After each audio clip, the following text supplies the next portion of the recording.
A capacity crowd has continued its New Year's celebration for 2 days here in the Valley. And now they're ready for some football.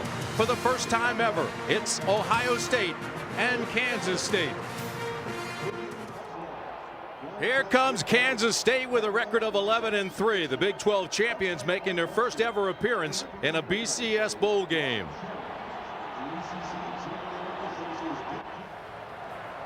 A perfectly clear 70-degree day has given way to a gorgeous evening in the Valley. Ohio State won the toss, deferred. Kansas State will receive the opening kickoff. And there's a look at El Roberson, who will start this football game despite all the distractions. There's Mike Nugent, one of the best place kickers in college football for Ohio State.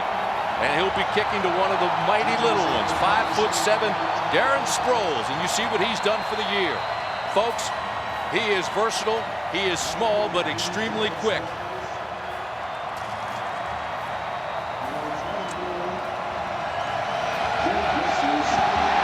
We're underway in Tempe.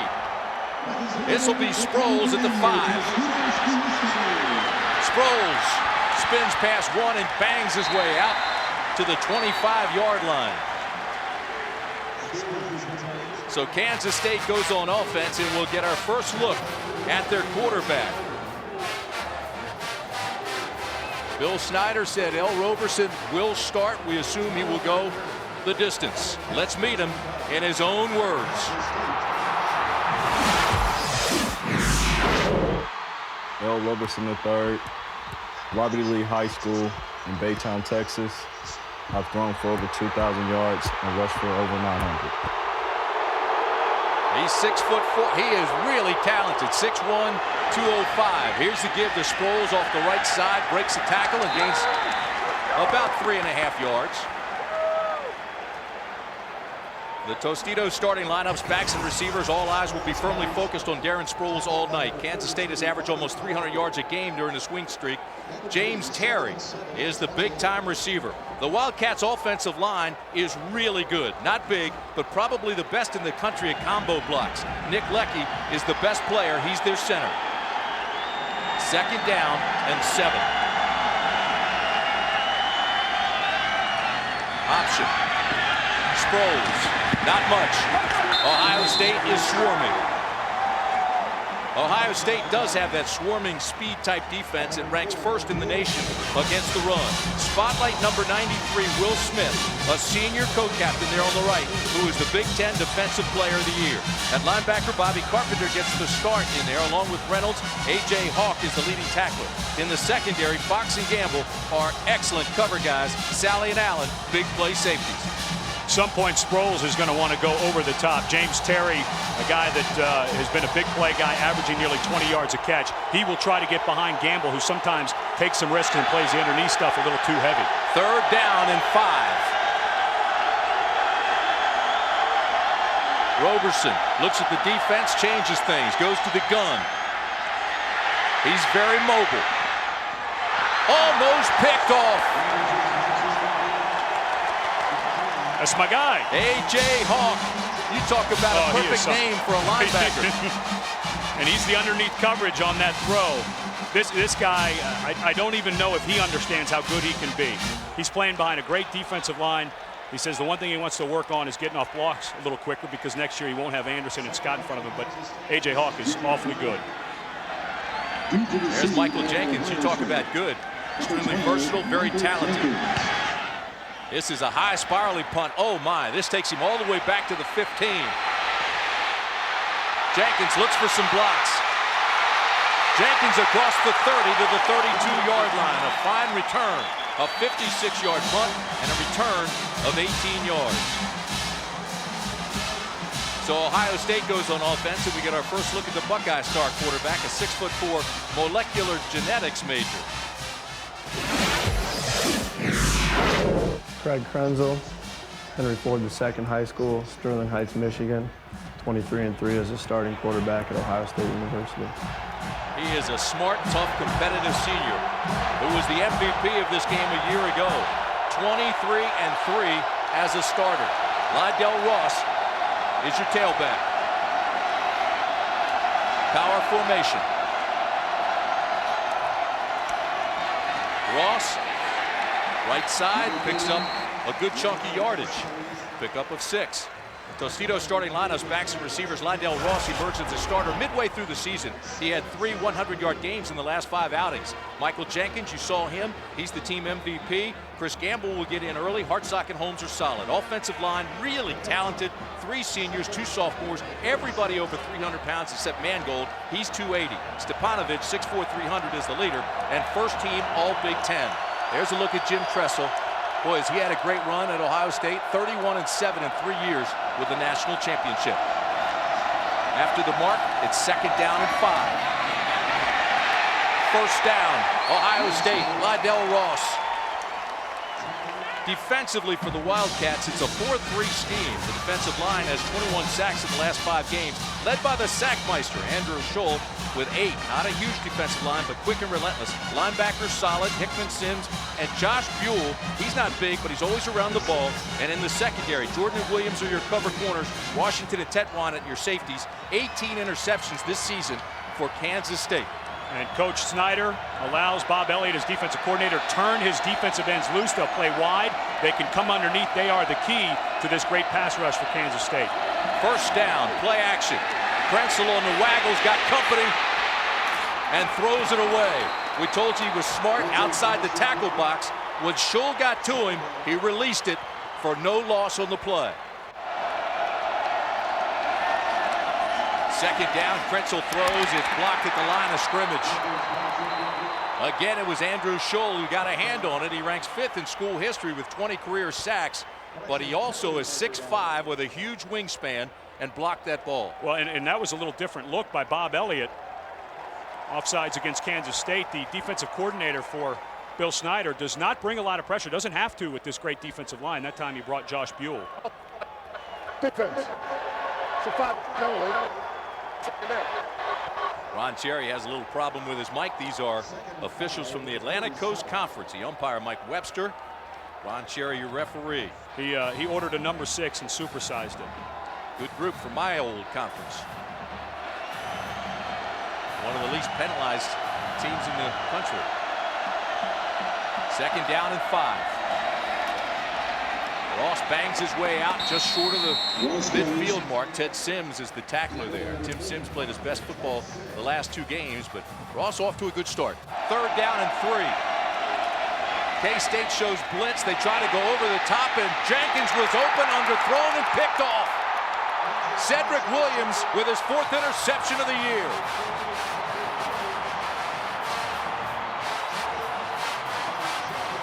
Folks, Williams gives up 8 inches of height to Michael Jenkins, but the ball was underthrown. Michael Jenkins was wide open. He ran an out and up all-man coverage. Again, a little different look right now for Craig Krenzel that he is getting from Kansas State. He is not used to seeing them play man coverage on film. That brought a lot of pressure that time. That time he just severely underthrew Michael Jenkins.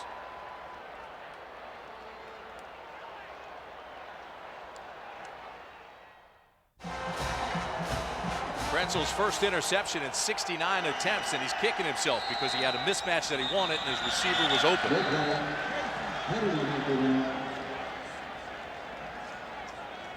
Flag and a penalty. And Ron Cherry will straighten us out. Offense.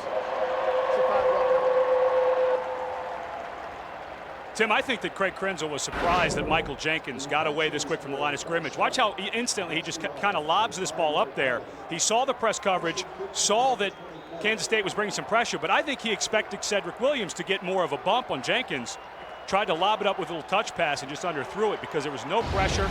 And I just think that Krenzel was thinking, you know what?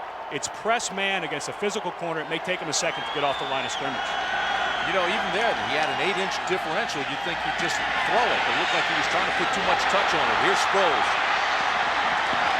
Sproles goes down in a hurry. Great grab by A.J. Hawk. You talk about wrapping or grabbing cloth. That time he grabbed the cloth and pulled Sproles down. And Mark D'Antonio, the defensive coordinator for Ohio State, who after tonight becomes a head coach at Cincinnati, and I think will make a great head coach, preaches open field tackling. They just don't talk about it. They every single day take their defensive players and put them in space against quick players, and they play palms up. They want them basically with Darren Sproles to try to catch him. It looked like Hawk was going to get shook out of his boots there, but came up with the grab.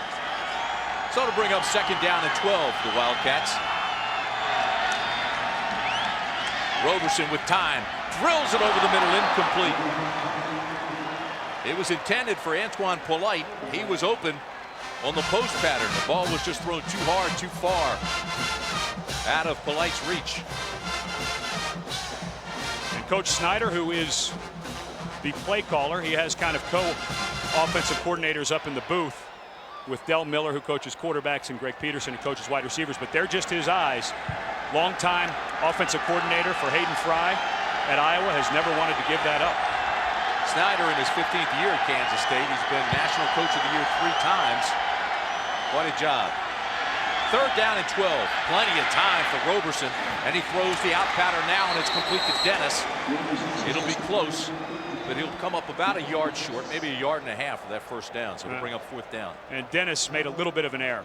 He's on the near side. The sticks are on the far side, so it's kind of hard for him to see where he needs to set down in that zone. That is the back side of the route. Roberson was looking front side. Right now he's talking to him saying, Davin, you have to know where the sticks are. You have to get out towards the 40-yard line. And that's exactly what Coach Snyder's telling him. He wasn't being pressed, I'll tell you that. He was not wide at all. open. Yeah, he just lost his sense on the field, but he was on the near side, the sticks on the far side. Jared Bright getting ready to kick to Michael Jenkins. High snap. This is an end-over-end kick that'll go out of bounds at about the 44-yard line. Let's see where they mark it. Oh, Ohio State did not get a good mark there. No, that's about a 7 or 8 yard difference between where it went out and where they marked it.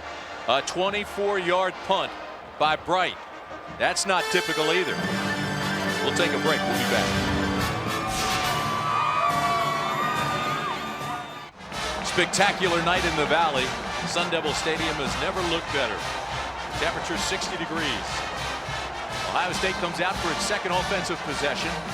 In the first one, Craig Krenzel had the matchup he wanted and just underthrew it for an interception. His first interception in 69 attempts. Well, Jim Tressel, like his compadre across the field, Bill Snyder, also calls his own plays. And right now, little adjustment, expecting to see more 4-man rush, drop 7, seeing some pressure. And now with Michael Jenkins and Santonio Holmes, who has had a spectacular second half of the season, becomes more of a threat deep down the field. Problem down on the field, issues with the game clock. The other thing that you would think Ohio State has to adjust is the way they're handling Andrew Scholl, or not handling him, because he's been all over the field. In their first offensive possession, he almost had a sack. Chase Krenzel and forced him to throw it away. Then he knocked down a pass. Well, the problem is, and we talked to these coaches about getting ready, and that was Jim Tressel's biggest concern, is game speed. You can do as much as you can full speed, but you've got to be careful not to injure these guys. And I think right now the offensive line for Ohio State may be a little surprised at the speed of Andrew Scholl.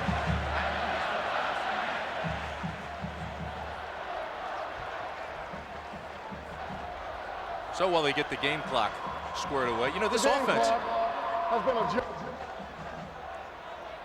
So the game clock seconds is the time. Has been adjusted to 9:59. Well, with this matchup, they don't want to cheat us. What I was going to say about Ohio State's offense, it's been a tough season. 94th nationally, and you think they miss Maurice Clarett? Last year, Clarett ran for 16 touchdowns himself. This season, the Buckeyes as a team have rushed for a total of 14 touchdowns. A lot of that had to do with the health of both Lydell Ross and Maurice Hall. No question. Ross had that turf toe, man, and early in the year, you could see he just couldn't push off. Right now, the healthiest he's ever been, and he's run hard inside a couple of times. Averaging 4 yards a carry. Tries to pattern his style after Eddie George. Let's see if he can have that kind of success. First down, Ross, left side, gets a block, now runs right into a tackler. Rashad Washington, the safety, came up and made the first hit. He had a lot of help. Well, let's look at Ohio State versus Kansas State numerically. Ohio State has not exactly torn it up. You mentioned the struggles they had running the ball. They've had a little bit of success throwing it, but 331.8 yards per game. They kind of play takeaway. Defensively, Kansas State got better and better and better, 4th in the country in scoring. And during the stretch, the 7-game stretch that they went on and won all of those ball games, they were under 10 points per game allowed. Somehow Ohio State always seems to get it done, and they are best in close games. Here's a little screen. They throw underneath. Ross is out close to a first down. He'll be 2 yards short.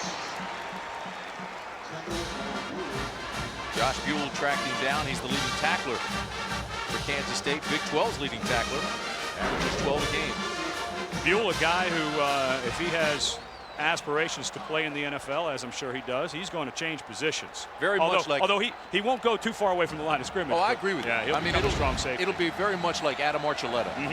Or Darren Woodson, who played here at Arizona State and went to the Dallas Cowboys, was a linebacker here and now probably a Hall of Famer at safety. You know, he's listed at 210. I bet you he's not 195. Three-step drop. Krenzel again looks for a mismatch and overthrows Jenkins, who had a step on Cedric Williams. Even though that was a little overthrown, a much better throw that time by Craig Krenzel, because that time Cedric Williams got a little more of a bump on Jenkins, turned and ran with him. And Williams, a junior college transfer, his first year at Kansas State, didn't play much of the first 4 games, but the light went on. He figured out the defense, and he is the best cover guy, and there's no wonder why he's lining up one-on-one on number 12. Michael Jenkins is not one to get frustrated, but he's been open twice now and hasn't gotten the ball. Sanders punt. Darren Sproles looks at it and takes it at the 17. So a 37-yard punt, no return. B.J. Sander won the Ray Guy Award as the nation's best punter. He is so good at dropping the ball inside the 20-yard line. 8:27 to play. First quarter in Tempe. No score.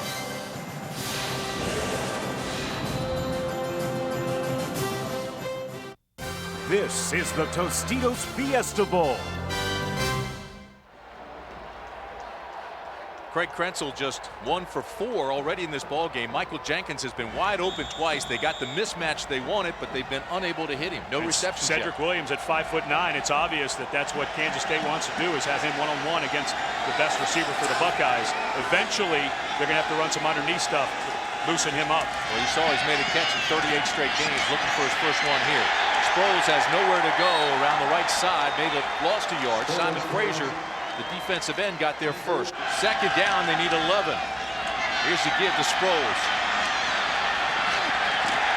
Got those quick feet, but he's not outrunning this defense. This defense tracks him down, and he loses another yard. I'll tell you what, right now, this defense from Ohio State, for team speed, and it's amazing. Del Miller, the offensive coordinator from Kansas State, who was at Iowa under Hayden Fry and with Coach Bill Snyder, said this is not like any defense we ever saw in the 10 or 12 years we were at Iowa in the Big Ten.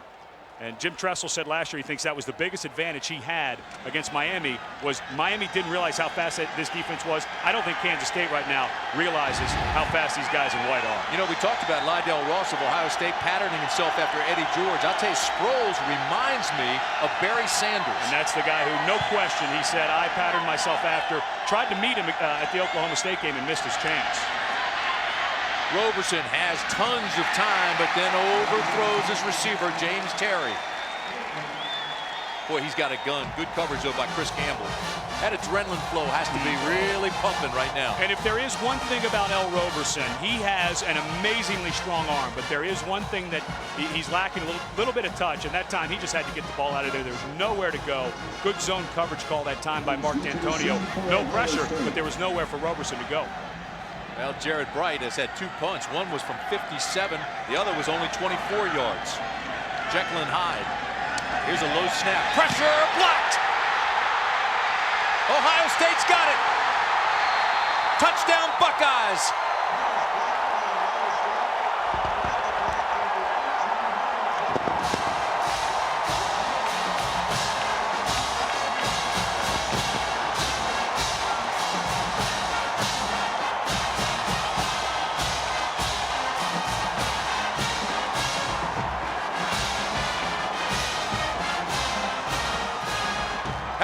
That.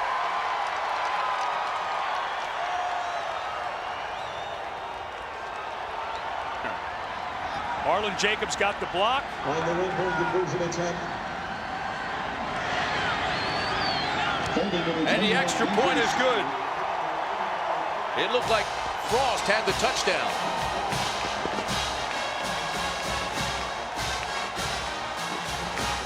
Jacobs came clean, got great penetration, laid out, and was in there before Bright could move. The low snap contributed. Good job by Harlan Jacobs. He was unblocked. You go right to the, you study the film, you figure out where does Bright kick from, how long is his stride, right? A long strider, take it right off of his foot. That is perfect execution of rush, and Kansas State just did not block it. 7-0 Buckeyes.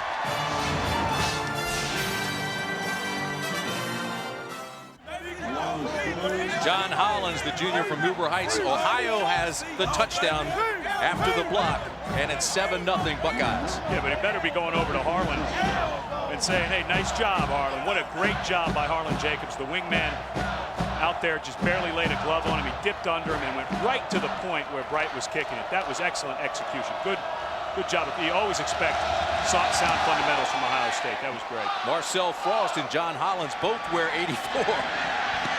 Here's Sproles. Gets a block. He's across the 20. He's got speed. There's a flag down across the 40 and out to the 43-yard line. We'll wait to see what the flag is back at the 12. I think that's coming back. I thought I saw a block in the back. A return of 43 yards. And they'll bring it back. Yeah, I think there was a block in the back. I believe Rob Harley, who was working one-on-one against Bobby Carpenter. Return. Half the distance. First down. So a big return by Sproles is negated by the block in the back. They bring it all the way back. And Kansas State will start once again with poor field position. This will be marked just outside the 5, I believe. Here's where you're going to look right here. This is where you're going to see the block in the back. You just got to pull up. And that's a good call. Right by the ball.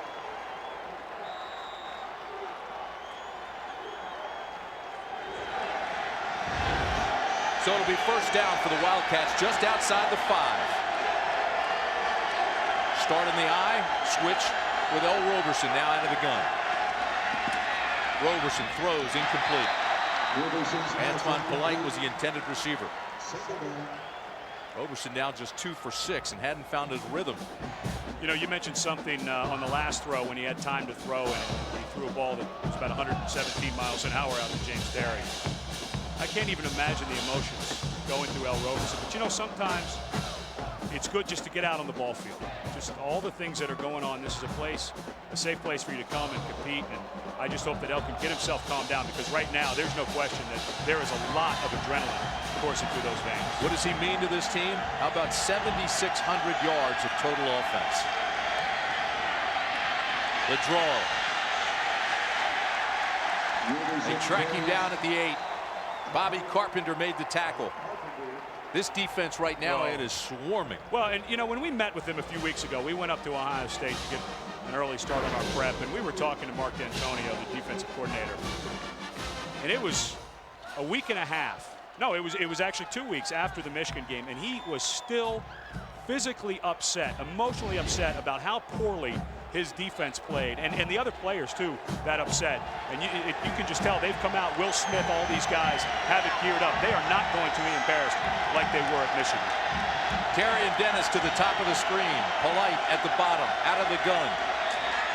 Shuffle pass to Sproles. To the 9, maybe the 10, that's it. Reynolds and Hawk made the tackle. Well, this is what Kansas State has done all year. Out of this shotgun, they'll run the option, they'll run a shovel pass underneath. But I think right now, Bill Snyder needs to stop any kind of misdirection that takes time. There is, right now, Ohio State is playing as fast as any defense that I've seen in a long time. He needs to go right at him. Low line kick by Jared Bright. Jenkins has it, and he's into Kansas State territory, back to the 43-yard line. So a 41-yard punt and a 7-yard return, and the Buckeyes will start with great field position. So the explosive offense that we expected to see out of Kansas State is not here. Ohio State shutting them down pretty good, and now we'll see the Buckeyes go on offense, and for the first time, great field position.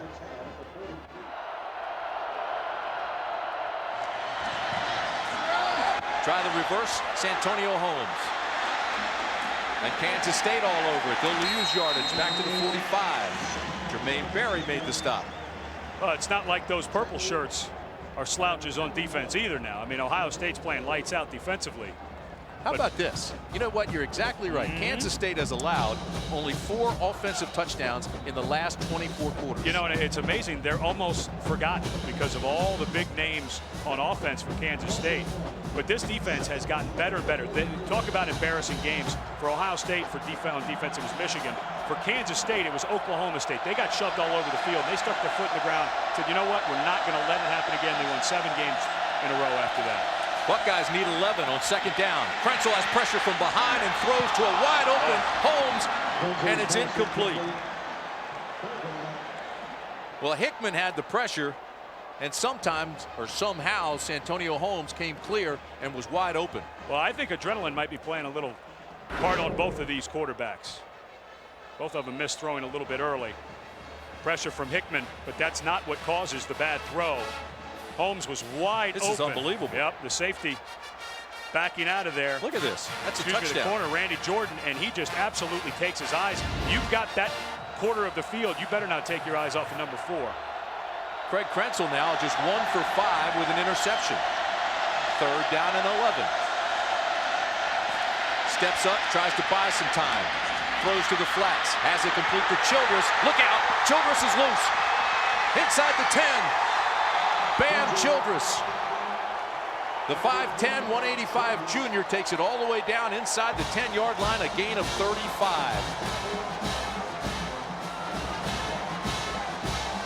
Bam Childress, who came to Ohio State as a defensive back, spent a little bit of time trying to carry the ball at running back. Jim Tressel has now found a place for this young man in his offense. He's kind of a tweener. They'll put him in the slot. They'll sometimes put him in the backfield and get him out on screens. He has great speed, and they just had to find a way to get number 3 involved in the offense, and they did. Buckeyes go to the elephant formation. They go low. Hartsock and Hamby, 2 tight ends. The give straight ahead to Ross. Tries to bounce to the right side, and not much. You know, you have the feeling with these 2 defenses, the way they play, Ed, that this will be a game that is perhaps low scoring, whatever that may be. But it will be a game of big plays. You have to believe that with all the talent that's on the field. Well, and the first big play was Bam Childress. Linebacker made a choice to kind of come off of and force Krenzel to make the throw, and he did. And Ohio State, though, has not been good in the red zone in scoring touchdowns. Right at 50% touchdowns to trips inside the red zone.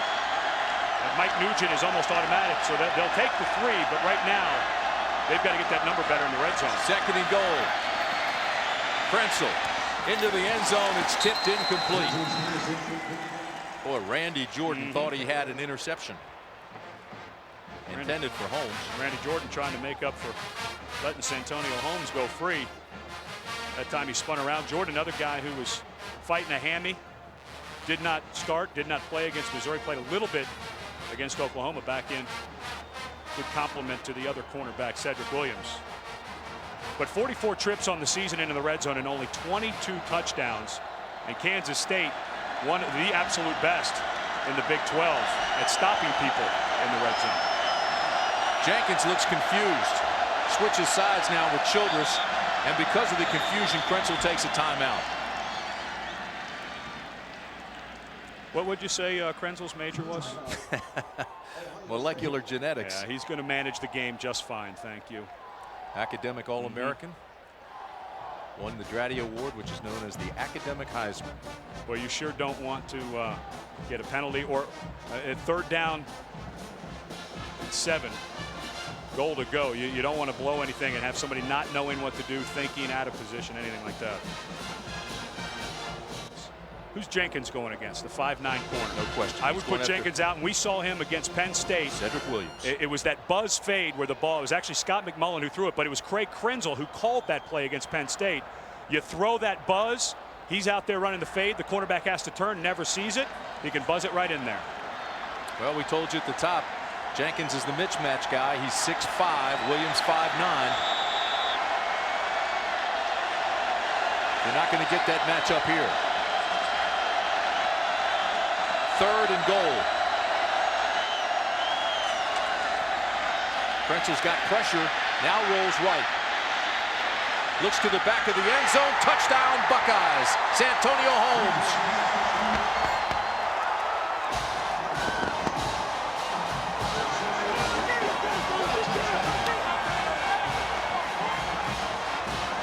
Santonio Holmes has matured, a redshirt freshman. He matured in one day, and that day was when Ohio State played on the road against Indiana when Drew Carter got hurt. Look at the top of your screen. Watch him finish this route. Cedric Williams should have never let him get this step. He closes it. Krenzel, what an unbelievable throw on the run by Krenzel, but that's a good job by a freshman finishing the play. Extra point is good. The play was made by Krenzel's scramble. Absolutely. He bought time, and it's hard to stay with a receiver that long. If you go back and count, I guarantee he had the ball 5 seconds. And Krenzel, you know, sometimes you look at him and you think he wouldn't be as good a runner, but let's not forget, MVP of the Fiesta Bowl last year, he led all rushers with 81 yards. But great time, but again, you go to Santonio Holmes.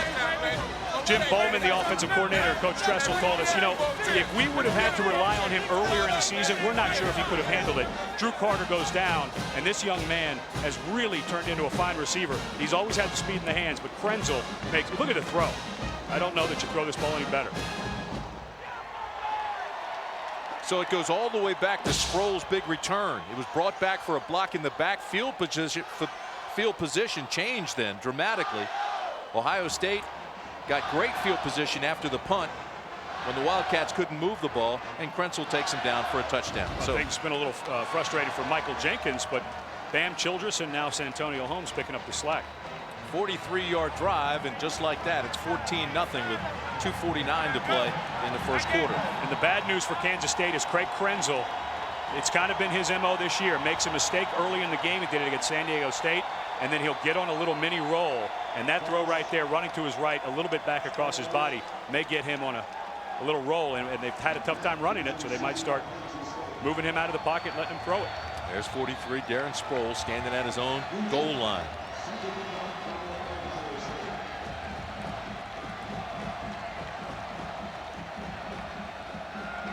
Mike Nugent, one of the best place kickers in college football. Let's see what happens. Little pooch kick. I like the call. Ball's loose. Kansas State gets it back. Excellent call by Jim Tressel. Well, and Nugent is the best at that. Excellent call by Jim Tressel. Io Saba's the fullback who's trying to get underneath of this thing. Yeah, but Saba's heart skipped a beat right there. Dustin Fox would have been there to get it. Good job by Saba, though. You got to give him credit for staying with it. But he didn't want to see Bill Snyder if he didn't get back to it. And right now, Kansas State needs their leader, L. Roberson. Get everything that happened off the field in the last 24 hours out of your head. Settle down. He really grew into a leader this year that they needed, especially after that 3-game skid. They need him to get something going. First down, high snap. Roberson in trouble, losing yardage. Carpenter got there in a hurry. At this point, it's almost like basketball. I wouldn't be surprised if Bill Snyder called the timeout, brought his team together. This is Nick Leckie, 2-time All Big 12 and All-American. How many bad snaps do you think he's thrown? This is his 40th career start. They're in the shotgun all the time. You don't expect your seniors and your leaders to play like this. Bill Snyder's got to get these guys settled down. I've got to tell you, I'm surprised. I didn't think Ohio State would score a lot of points early. And, of course, Kansas State explosive. Their average margin of victory over the last 22 games, 35 points a game. Not scoring, that's margin of victory. Roberson throws deep, has a man. Incomplete, great coverage. Nate Sally had it hit off his helmet. It was intended for Polite. Well, Nate Sally got caught peeking into the backfield a little bit. That's why it hit the back of his helmet. He was trying to make up ground. The inside receiver, Polite. Will Allen thinking he's going to have safety help, comes off it, and Sally was just a half a second late getting over there, but good job finishing it. There is no face guarding in college football for all you NFL fans. The defender does not have to turn back and look at the ball, and that was good recovery speed by the sophomore Sally. So it brings up 3rd down and long, make it 12. Roberson almost picked off. It was intended for Terry. He almost looks like he's throwing it too hard. Yep. Well, Chris Gamble had another great break on the ball. We just saw Nate Sally. We've been talking about the speed of Ohio State. how much defensive speed they have. The play before we saw Nate Sally, that time a great break on the ball by Chris Gamble. Kansas State averages 446 yards of total offense a game. They've got 19 yards of total offense right now in the first quarter. Need to settle down, get Sproles going, and just line it up, run some ISO, some inside traps, go right at this defense and try to slow them down a little bit. Buckeyes are coming. Bright gets it off. It's a high tail wagger. Jenkins takes it at the 39. Tries to buy some time, but they're all over it. But again, Ohio State will have excellent field position after a 42-yard punt, a 7-yard return, and they'll mark the ball at the 46.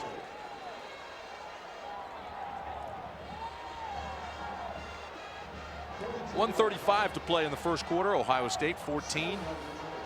Kansas State nothing. Ohio State blocked a punt. Hollins recovered it for a 7-yard touchdown. Make it 7-0. Then Holmes with a 6-yard touchdown pass from Krenzel to make it 14-0. With that throw that Krenzel made, I'd let him air it out. Get him back in the pocket. Right now, the Ohio State offensive line doing a nice job blocking the front of Kansas State. They're giving him plenty of time. Childress the motion man. First down. This is Ross. Big hole right side. Explodes out to the 45. They'll mark it at about the 44.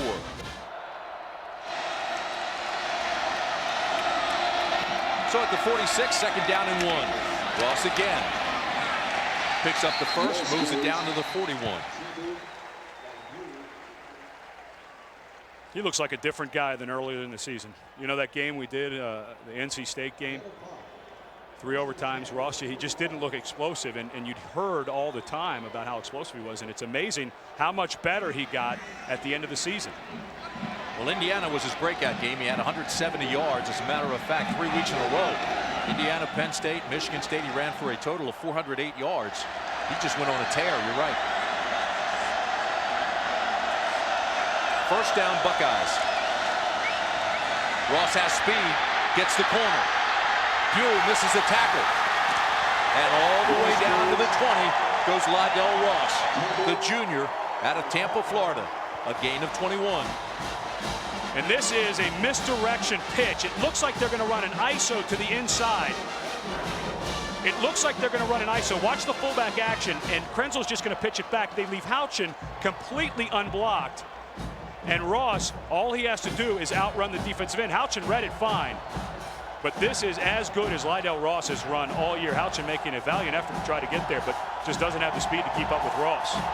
Good play design by Jim Tressel. As the first quarter comes to an end, this does not look like the same Kansas State team that beat up on Oklahoma. But it does look like the national champion Ohio State Buckeyes from a year ago. You're watching the Tostitos Fiesta Bowl on ABC. A near perfect cloudless day, 70 degrees, has given way to just a spectacular evening in the Valley of the Sun. Tim Brandt, Ed Cunningham, Sam Bryant with you. You are watching the Tostitos Fiesta Bowl in Tempe, Arizona. Ohio State leads Kansas State 14-0, and the Buckeyes are threatening again. First down, Ohio State. Play action. Krenzel has time. Looks to the end zone. Intercepted. Cedric Williams with the interception, and it was spectacular.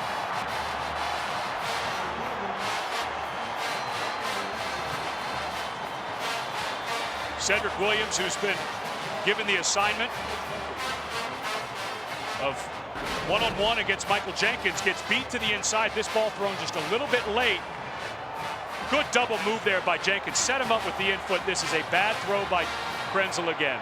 He threw one earlier under through Jenkins when he had Cedric Williams beat to the outside. That time he made a great double move in the middle there. Stemmed him, came back to the middle. That ball was thrown late and behind Michael Jenkins. Cedric Williams with his second interception of the night. He now has 5 on the year.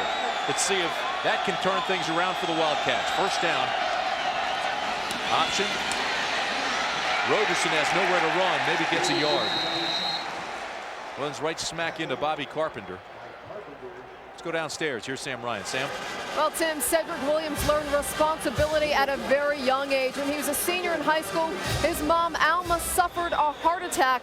So he put football and college on hold for 2 years so he could take care of his mom. He actually took a job driving an auto supply truck for $6.75 an hour to help pay for his surgery for her. When his mom's condition improved 2 years later, he walked into Garden City Community College before eventually signing with K-State. I spoke to Alma. She said she's doing fine. She's watching the game from home in Florida. Sproles with a great run, Sam, while you're giving that nice report on Williams, and he's close to a first down out at the 30. Got a nice block from John Doty. Left tackle, 6'8", 270-pounder from Des Moines, Iowa. I don't want to take anything away from what Cedric Williams has done. I mean, two interceptions, but both of those balls thrown behind Michael Jenkins. And right now, you would expect the two seniors, Craig Krenzel and Michael Jenkins, and Krenzel had that great throw in the back of the end zone to Holmes, the freshman. Expect them to be a little more in sync. They look a little rusty right now. Holiday season, you're such a Scrooge. That was a heck of a pick, that last one. Sproles goes down again, nowhere to run. Well, I think that, you know, when we talked to Mark D'Antonio about looking at the option, he said, I would be worried about defending Kansas State's option if we only had a week to prepare. They've had 40 days. They've known since December 8th. Now, they haven't had 40 days. But you never know how you're going to react after the long layoff. Well, they know now. Yeah, sure they do. Because 1.5 yards per carry, and that was all basically on that one run by Sproles to the inside. I think right now, Kansas State needs to stop going to the edge, man. Get downhill behind Lucky and Lilja, the left guard. Sproles busted out across the 30 to the 32-yard line. You know, folks, you're looking at the #1 rusher in the United States in total yards. But here he is in this game, 7 carries and only 13 yards to his credit. Right, he's going against the best run defense in the country. Just wait for that explosion, though. Oh, something will come, but right now. I mean, this is the same guy that ran for 235 yards against Oklahoma. He led the nation at 6.6 yards per carry as well. But again, Ohio State, all that speed, very physical up front. They're winning the battle. 3rd down and 8, play action. Roberson's got problems. Escapes and throws incomplete. It was intended for James Terry. Good coverage by the Buckeyes, and they'll have to punt it away again. But Will Smith was coming hard after Roberson. Will Smith and Simon Frazier doing a really nice job converging. And Roberson, who is like having a back in the backfield. Inside. What a great inside move. Just no chance at all for the left tackle, John Doty, to do anything about that. Right now, the fans of Kansas State they saw on the replay, they thought that Gamble interfered with Terry. I didn't see that. So Jared Bright's getting leg weary here early in the ball game. He's got to punt again, and Jenkins is standing at the 25. This is a boomer. He's just getting warmed up. Jenkins goes back to the 20 and hit immediately. Loses yardage after the catch. That's our guy. A 49-yard punt. Cedric Williams having a terrific game. Yeah, he's having one to remember so far, isn't he? 12-12 to play in the first half. 14-0 Buckeyes.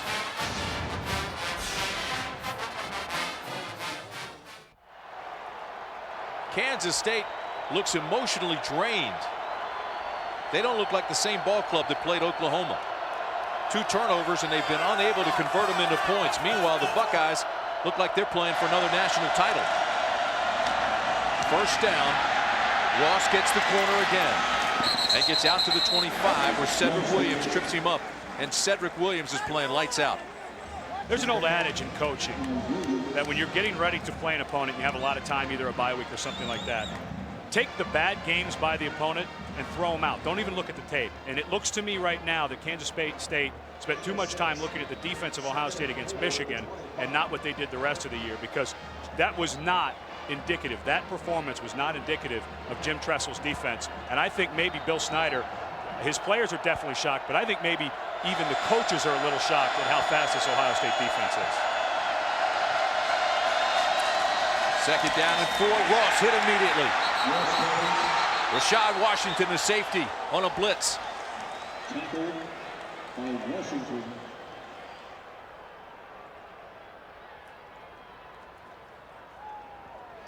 Well, coming up on the Pontiac High Performance Halftime Show, John and Terry will be joined by Oklahoma head coach Bob Stoops and LSU head coach Nick Saban as we look forward to the BCS championship game. Plus, we'll have previews of tomorrow's NFL wildcard games. That's all coming up at halftime. All the fellas down in New Orleans getting ready for the Sugar Bowl. I would think pressure right now if I'm Bob Elliott, the defensive coordinator. He showed it a little bit earlier. Right now, this is a passing situation for Krenzel. Get the ball out of his hands. Brandon Joe, the lone setback. Third down, and Krenzel's got problems again. Buys time. Throws complete to Jenkins. First down, Ohio State. Jenkins' first catch of the night. So he's made a catch in 39 straight games now in his 51st of the season. And that time it was again the feet of Craig Krenzel that make this happen. When he moves out of the pocket, Ted Sims, the middle linebacker, has to move with him. As he moves to his right, Ted Sims is standing at that Mike linebacker spot. He has to go with him, and Michael Jenkins came right in behind where in the zone coverage the Mike linebacker would have been. Good read by Craig Krenzel. Hamby and Hartsock switch sides. First down, Ohio State. Again, Krenzel on the move, this time being chased by Buell, and is knocked out of bounds after a gain of 1. Boy, Josh Buell can fly. Well, I was just going to say, you know, it's amazing. You watch Krenzel, and he's had a couple of bad throws. He had the great throw to San Antonio Holmes, but the one thing that's been consistent is you underestimate how fast he is. I thought he was almost going to outrun Buell here.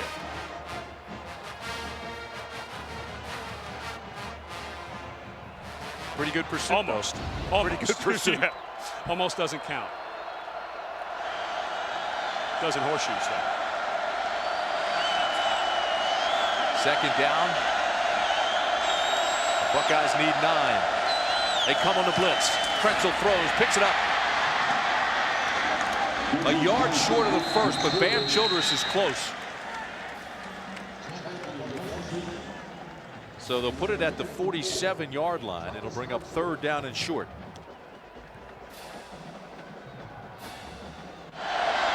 They need 1 on third down.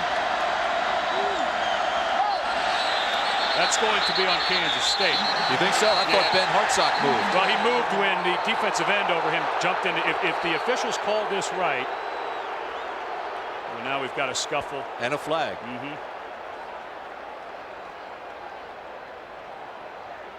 Now there's going to be a personal foul in there somewhere.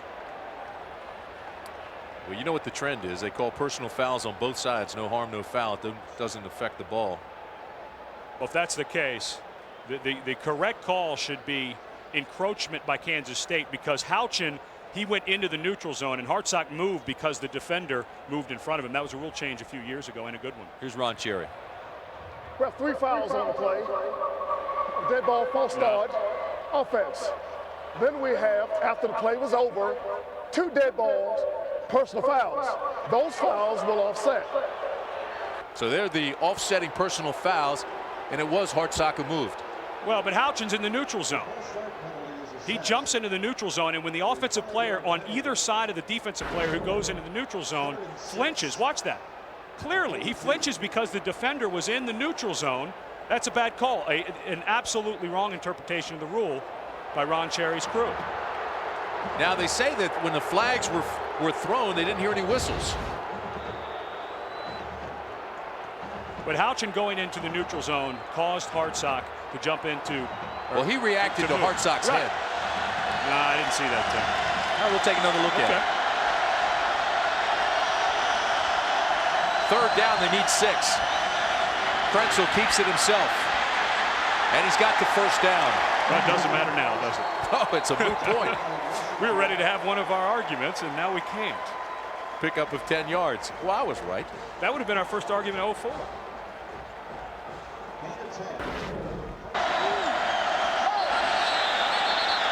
He moved his head. Well, I heard the whistle. So did I. Kansas State's defense, and you're still trying to claim that, you know what, we're going to have to settle this argument. We're going to have to take a look at that again. I can't lose my first argument to you just because you get the last word there. Bill Snyder not happy. It's hard to believe he's making his first appearance in a BCS bowl game after winning his first outright Big 12 championship. They've won 81 games in the last 7 years at Kansas State. The knock on Bill has always been he schedules cream puffs, but I'll tell you this, that man right there can flat out coach. Well, and you know what? You can talk non-conference all you want.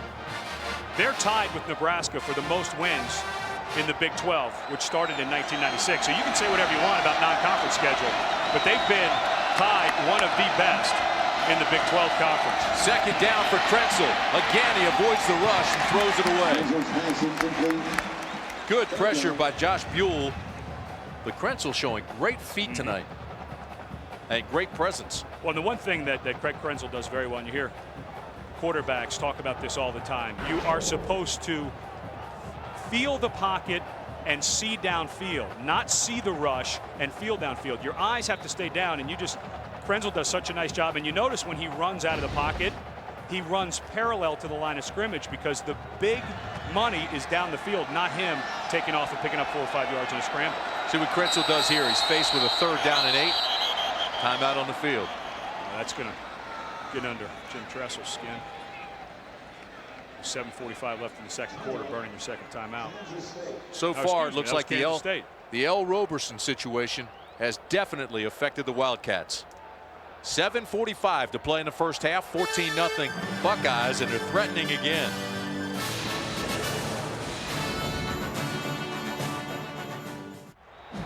So far, it's been all Ohio State. And surprisingly, Kansas State has yet to get out of the blocks, not playing very well.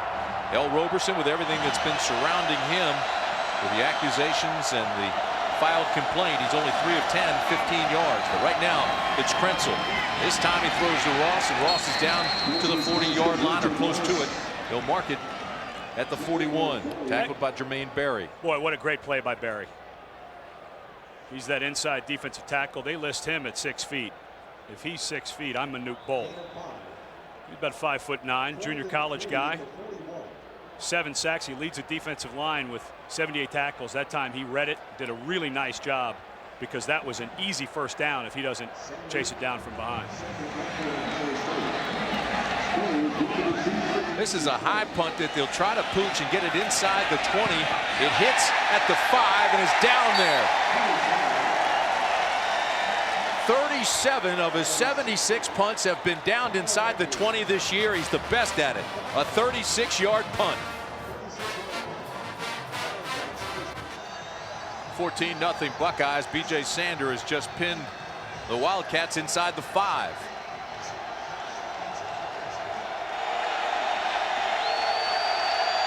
So far, L. Roberson has not found his rhythm.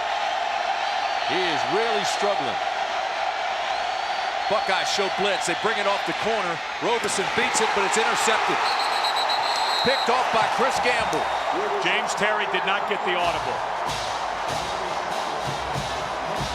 Roberson saw pressure coming from the outside. He called an audible, and James Terry did not get it. He went to run a fade.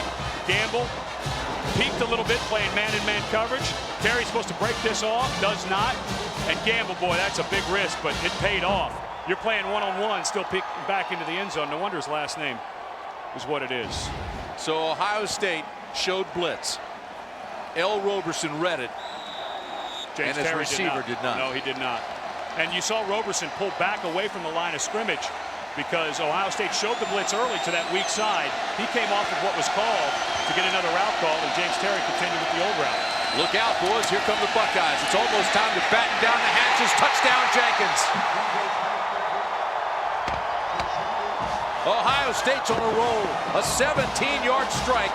Krenzel to Jenkins. Set up by the interception by Roberson.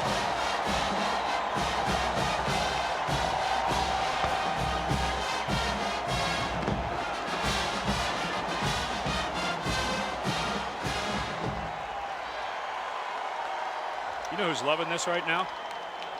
USC. Team that ran all over Oklahoma, getting trounced early by Ohio State. This helps their argument a lot, doesn't it? Nugent's extra point attempt splits the sticks. And with 6:49 to play in the first half, the defending national champions 21, the Big 12 champions nothing. Krenzel to Jenkins, making a statement. So the Buckeyes get their first turnover of the night and immediately turn it into points with a touchdown from Krenzel to that guy Jenkins. 2 interceptions for the Wildcats of Kansas State. They've had no points out of them and getting very little offensive production. And James Terry, the guy who has been their explosive receiver all year, missed an audible that set up that touchdown. The pick thrown by Roberson. Aaron Sproles, leading rusher in the United States in total yards, has been unable to get going tonight. I'd be thinking about another pooch if I were Ohio State. You don't want a big play to take this momentum back. That's exactly why they're doing it. Taken back to the 30-yard line, Victor Mann. What a great play. The play action is what sets this up. You fake the little ISO inside handoff. Jenkins comes inside, throws a little fake. Randy Jordan, the cornerback who's covered him, not Cedric Williams that time. Watch when Jenkins comes into the middle. He puts his hands up like he's going to go crack block. And watch the eyes of Jordan, number 9. He peeks into the backfield, and that is the step that Jenkins needed. What a great. This guy, he may not have the burning speed, but he is going to make a great pro because of little things like that. Every team needs a guy that can do those little things and do it. It just looks natural when he's going in there. You think crack, crack, crack. He makes it look like that's what he's doing. Ohio State has had some great receivers as you look at an injured player, and it looks like it's Brandon Archer. But you talk about the receivers that have been at Ohio State: David Boston, Chris Carter, Joey Galloway, Terry Glenn. I mean, they've had some great receivers, and Michael Jenkins trying to put his name with those receivers in the history books in Columbus. Timeout on the field. We'll take a break as well, and we'll return. Aerial coverage tonight by Tostitos, celebrating the Fiesta Bowl, the 33rd annual, on a gorgeous night in the Valley of the Sun, Tempe, Arizona. You got to figure about what, 2/3 of the fans here in purple. Sure turned out, didn't they? Right now they're very quiet. Roberson scrambles his way to a first down, and L. Roberson, who's got that great ability to run, has run for over 1,000 yards this year, gets loose for the first time before Will Smith can take him down. A gain of 11. And right into the middle of that offensive line is where they got that in the last 7 possessions. Well, not much. The only 7 possessions. 6 punts and an interception. One of those punts blocked and recovered for a touchdown. And on the other side of the field, Ohio State's had to punt only twice and had great success with it. The punt that pinned Kansas State back at the 5 led to an interception. Here's Roberson, threw a strike that time to Polite, and it should have been caught. He needs some help to get out of this funk. Well, you don't need an offensive lineman down for Kansas State, which is what they have.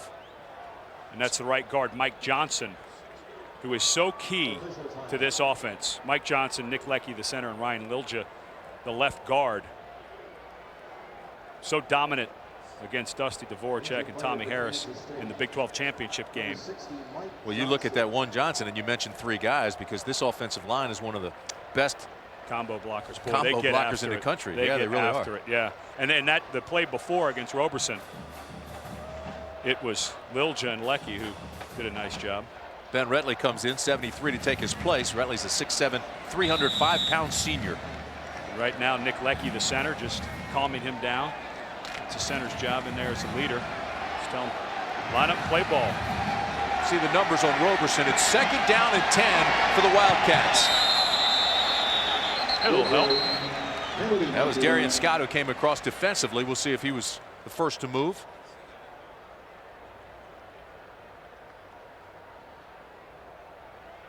And you're right, that'll help. Really have that feeling that Kansas State's got to score before the end of the first half. Offside, defense. It's a yard penalty. Still 2nd down. If they don't, they're in a world of trouble. And they're only 1 touchdown from making this a ball game.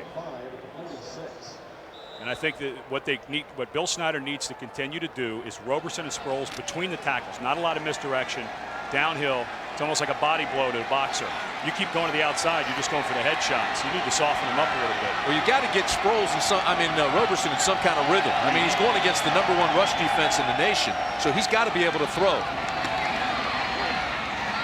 Sproles pushes the pile. He's out close to another first down. And into Ohio State territory.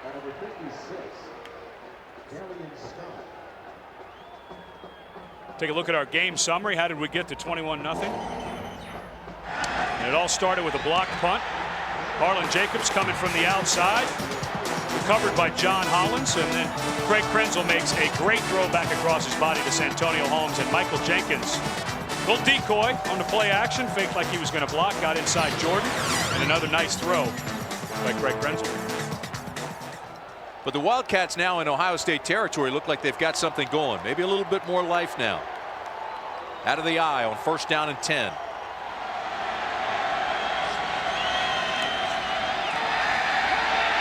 Roberson overthrows James Terry once again. It wasn't even close. Let's go downstairs. Here's Sam Ryan. Sam? Well, Timmy, you've been talking about the Al Roberson situation. As far as the investigation goes, Lieutenant Ron Warner of the Paradise Valley Police Department says there's no supporting evidence, no witnesses, no physical injuries, just 2 opposing descriptions of what happened. Now, the alleged victim was examined by doctors yesterday. The results are not expected until early next week. Warner says Roberson has been fully cooperating, denied the allegations, and told detectives any contact was consensual. No charges have been filed. You know, Sam, but mentally, and especially, no I mean, we've all been here the last 24 hours. That's all anybody in this town has talked about. Exactly, and we spoke to Bill Snyder before the game, and he said, you know what, I don't know that this isn't a distraction. Roberson with a spin move, buys some time. Can he make it count? First down, Wildcats. He didn't look distracted on that one, did he? James Terry with a catch, moved the chains. Roberson now 4 of 14. And that is the beauty of athletics. It doesn't matter what's going on in your personal life. This is a place to come and forget all of that for just a moment. And in that moment, L. Roberson did an amazing job. Gamble thought Terry was going to break deep, which was probably a good choice by Gamble. But L. Roberson was the guy who made that happen. It looked like he was going to be sacked for a big loss and spun out of it. Getting some help from the sidelines. They were pointing at Terry. Throw it to him. Roberson again with pressure. He's not getting away this time. Sacked by Bobby Carpenter. Carpenter, the 240-pound sophomore from Lancaster, Ohio, and a loss of 9. What a nice stunt on the inside. Bobby Carpenter's lined up over the left guard, Lilja right here. Both the defensive tackle. This is a 3-man stunt. He's going to come around completely unblocked. And Carpenter, a group of unbelievable sophomores. You think about that recruiting class from a couple of years ago. Maurice Claret, of course, was the #1 name in there, but you had Carpenter, A.J. Hawk, Nate Sally. These guys will be around for a long time. It's a great sophomore class. Second down and long as they throw a screen pass to Sproles, and it wasn't even close. Boy, he's just not there. No. Well, and you can't coach height. Bill Snyder tries to coach everything, but he cannot make Darren Sproles 6 feet tall, and I think that's about what he'd have to be to catch that. A little bit of pressure on Roberson, but how about that number? 0 for 6 third down conversions. Right now they're faced in 3rd and very long. They need 19. Don't have many plays in the playbook for 19. You might want to try to get something early and see if they can break a run. Roberson with time. Throws it complete. There's your 19 yards and then some. Antoine Polite down inside the 15.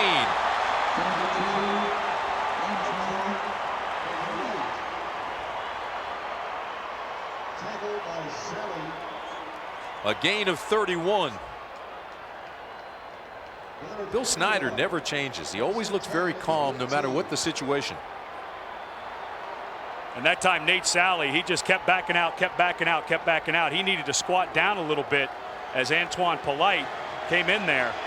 He needed to set down. He just gave up way too much ground. He had a man-to-man and didn't know where the sticks were. That was a mental error by Nate Sally. Roberson changes the play.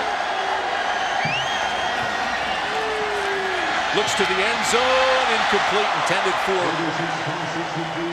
Terry, incomplete. I thought he had it for a minute. Looked like he could make that catch. Yeah, that was weird. He was looking slant the whole way. It looked like he threw a nice ball, and Terry calling for. I'm wondering, you know, he landed a little funny on that catch up at the top. Watch when he comes to the inside. That's a well thrown ball. Yeah, he's got to run through that, and that's Terry. I don't know if he's healthy, Tim. You know, he landed a little funny on that catch on the sideline on the scramble, but he didn't run through that ball. He didn't really need to leave his feet if he could have run through it. 10th play of the drive. That should have been 6. Second down and 10. They can get the first down without the touchdown. The option. Inside the 10 and close to the 5 goes L. Roberson. Pickup of 7. And Nick Leckie does such a great job. Such a great job with the scoop block from the backside. And he has to go a long way to get to A.J. Hawk and gets him cut down. Watch the backside, the scoop all the way to right there to A.J. Hawk. And Leckie, he's going to make a fine professional lineman. Good job. Good movement in the middle of the defensive line. Third down and 3. Option. Sproles to the 1. Touchdown, Kansas State. Darren Sproles with a great block from Travis Wilson from 6 yards out.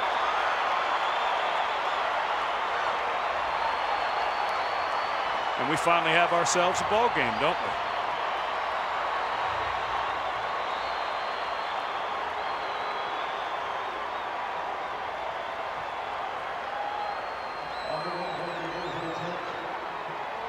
Joe Ream comes on for the extra point.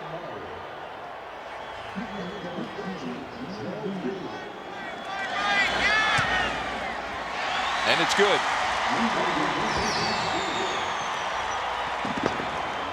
Well, until the latter part of the second quarter, anything to the outside of this Ohio State defense, any option or toss sweep, was just getting stuffed. I mean, there's just too many white shirts. That drive, the offensive line doing a much better job getting to the second level in the linebackers. Good job by Wilson getting on Will Allen, the safety. And Sproles finishes it, but Smith forces the pitch. That's the defensive end's job. But it was the block by the fullback. Will Allen has the pitch man. He got cut down by Wilson.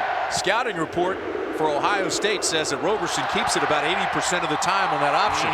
So they came down and converged on him and left Sproles alone on the corner. Well, they were coached up. I mean, Mark D'Antonio had them ready. Will Allen is the safety of that side who's there for Sproles, but it's so hard in a speed option like that when you get a fullback out in front, because even though you have your assignment covered, if you can't get out there and make the play on Sproles, who finished 5th in the Heisman's got 1 more year. Of course, Jason White's coming back, so might have a pretty good battle next year for that trophy. And the coaches love him.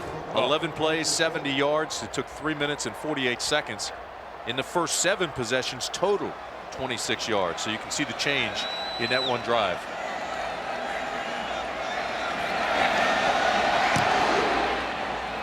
This is a low liner that hits at the 17.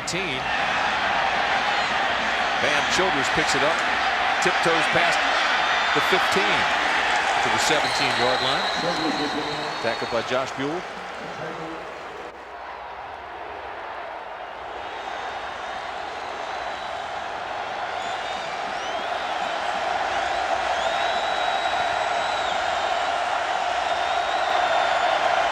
.253 remaining in the half. First down. Defense stops Ross. No gain. Well, now you got the battle of 2 coordinators. Jim Tressel, who calls his own plays on offense. And over on the other side, you've got Bob Elliott. He's going to stack the box. And there is no way in the world that Jim Tressel wants to give this ball back to Kansas State. So he's going to have to open up the playbook just a little bit. I don't think there's going to be much room inside. And there's a look at Jim Bowman, the offensive line coach and offensive coordinator, who helps Coach Tressel make the calls. Well, Ohio State felt coming in they could be physical against this defense. I mean, Oklahoma State mauled the Wildcats physically, but they're relentless. Krenzel with time looks to the outside. It was intended for Holmes and incomplete. So it'll bring up 3rd down and long. And therein lies the problem of having to open up the playbook. You knew you were not going to be able to run for a 1st down, so you've got to throw it. Well, now you save some of the clock for the opponent. I like the call by Jim Tressel, but live by it, die by it. Now you stop the clock, and if you do end up having to punt, Kansas State ends up a little more time on the clock for their offense.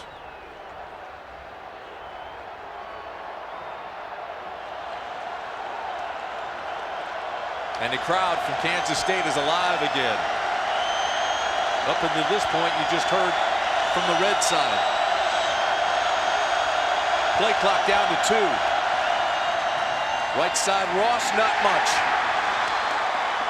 Josh Buell again made the tackle. Great timeout by Kansas State. They stopped the clock with 1:57 to play in the half. Great timeout. You are not going to find 2 better coaches that manage games than Bill Snyder and Jim Tressel. These guys could sit down and write volumes about how to control a game between your offense, your defense, your special teams, and then the clock, when to go for it, when to not. These guys have seen it all. Well, Kansas State was unranked November 9th in the BCS. They have skyrocketed, now number 10. But a lot of that had to do with the injury to El Roberson. They started out, they were ranked number 7 in the preseason. They won their first 4 games, and El Roberson broke his hand. They stumbled several weeks in a row, losing close games by an average of 5 points. But he came back, they ran off a string of 7 straight and beat Oklahoma. He's a difference maker, El Roberson. And if you were watching this game and you thought at 21-0, El Roberson, the Kansas State Wildcats, were going to pack it in, you didn't follow their season, because they lost 3 games in the middle early part of that season. Everyone thought they were going to pack it in. Roberson said they had a team meeting, got everything sorted out, and ran off 7 in a row. Here's your Ray Guy Award winner, B.J. Sander, trying to get off a boomer. And he does. It's a high punt, not particularly long. And it's returned to the 43-yard line. So a 43-yard punt and a return of 5 yards.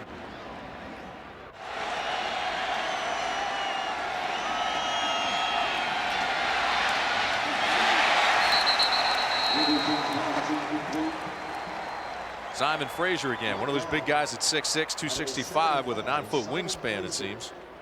Knocked it down. They're taking forever for that to set up. Best starting field position, though, for the Wildcats all night.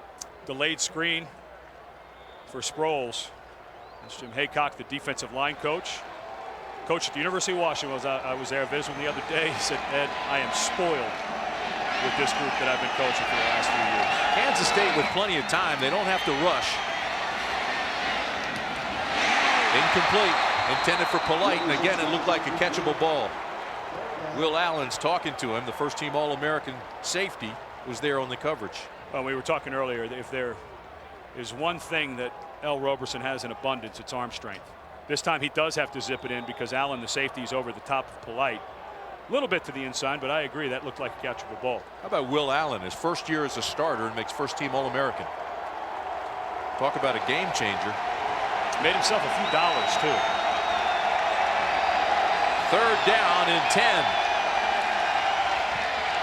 3-man rush. Plenty of time for Roberson.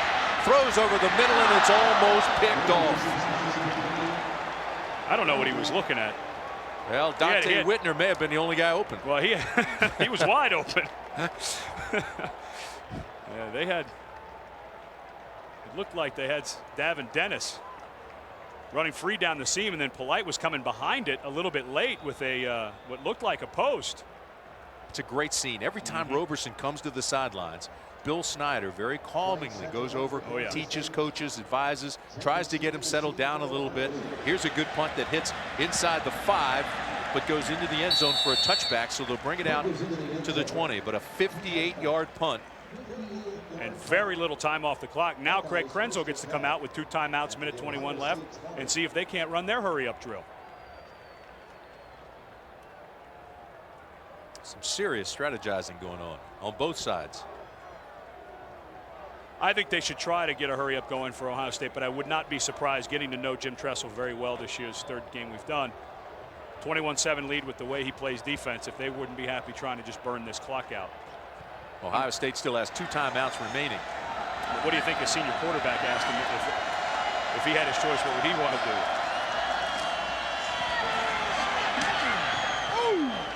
Ross with a big game, but then just got tattooed. Rashad Washington was there with a picture-perfect tackle. And Washington has been the steadiest player for Kansas State on defense this year. Best defensive back, certainly. Blocks punts. He has 4 of those this year. Boy, he goes a lot of plays in a game, too. Never comes out. And right now, Bill Snyder with 1 timeout. Not much he can do. Clock is under a minute now. 50 seconds remaining in the half. Just because of the excitement of the game, and I always like to see teams run the hurry-up offense. I'd like to see them do that, but I understand the thinking by Play Jim clock Tressel. down to 2.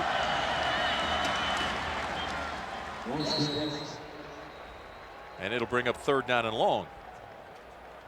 I get kind of selfish sometimes. I like to see that. A guy like Krenzel has played so well, senior. I want to see him go out there, and who knows, he might not be able to run a hurry-up drill at the end of the game. I'd like to see him do it one more time while he's at Ohio State. Final 15 seconds, and they'll say that's it. Let's get into the house. Can't blame him.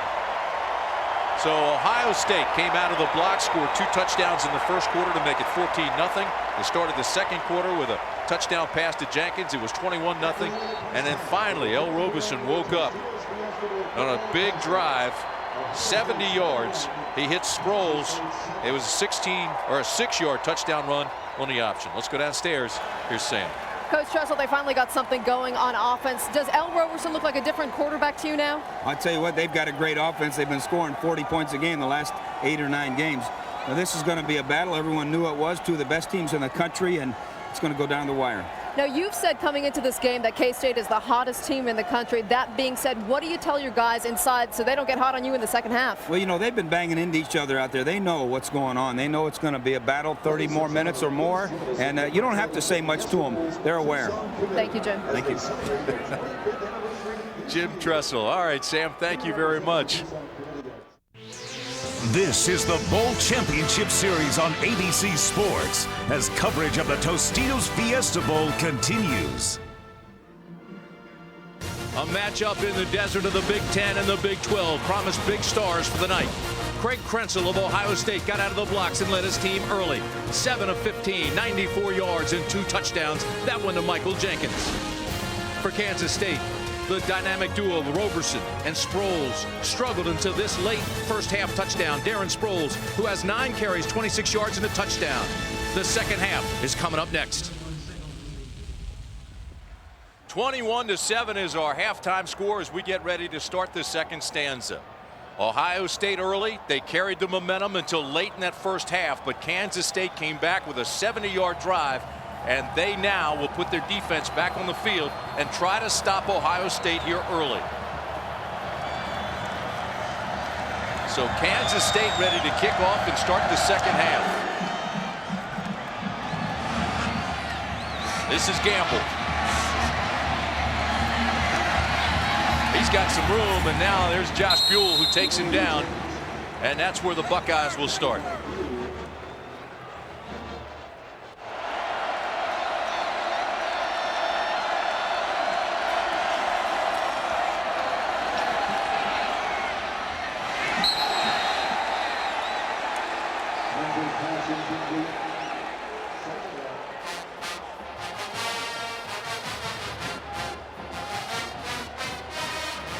Crowd wanted interference. So did Holmes.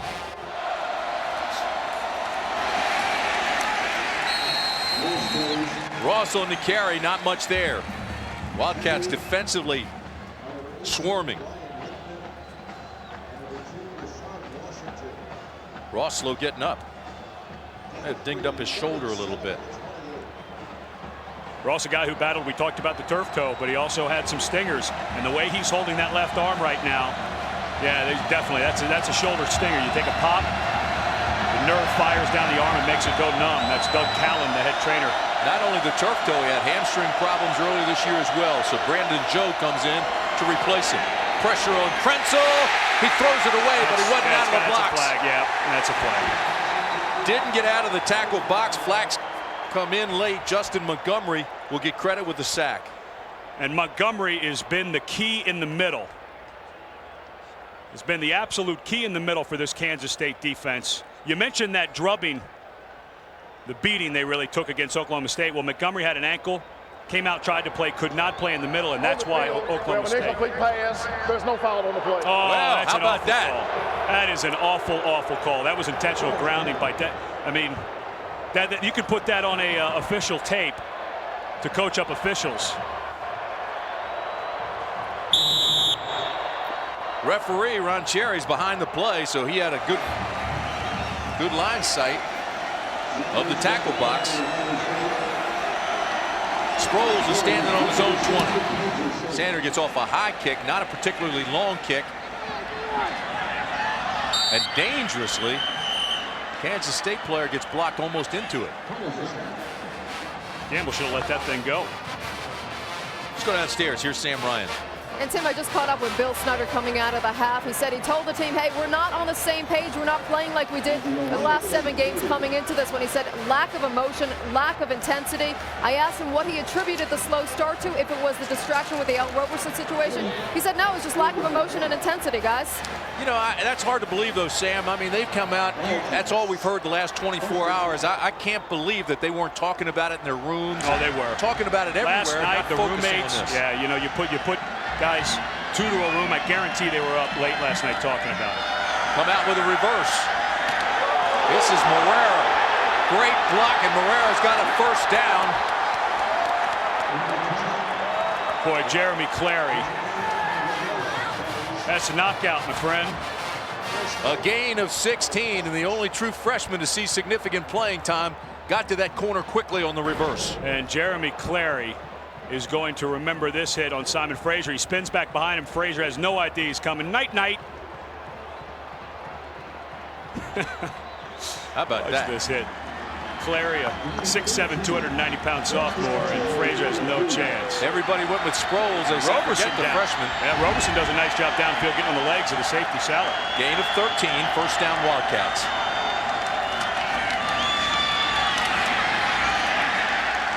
Roberson gets back to the line of scrimmage, maybe gets a yard. Simon Frazier met him there.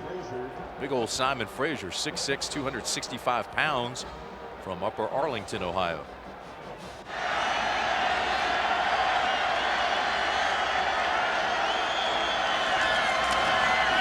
Second down and 9. Roberson's in trouble, slips and goes down. Pressure was coming by Carpenter, and Roberson helped him a little bit when his cleats wouldn't hold. Well, that happens on this field. You played on it as a pro. Yeah, the grass is in. I spent a lot of time on my back on it while I was a pro. But the middle of this field was resodded on December 15th. Of course, the Cardinals and Arizona State and some high school games. This is the 21st game played on this AstroTurf. Well, I guess Ohio State's trying to prove they're a better defense than Oklahoma, and I guess right now you have to say they are, wouldn't you? Number one run defense in the country, certainly playing like it. Roberson on a little waggle, tries to buy some time, now throws deep. He's looking for James Terry, and it's picked off by Campbell. A flag comes in. There's going to be interference. Yeah, Nate Sally. Although I think that Jim Tressel's going to have a very serious argument about an uncatchable ball. And he's on the field right now. Nate Sally clearly interfered with James Terry, but this ball thrown so far to the inside, I think there's a pretty legitimate argument this is not a catchable ball.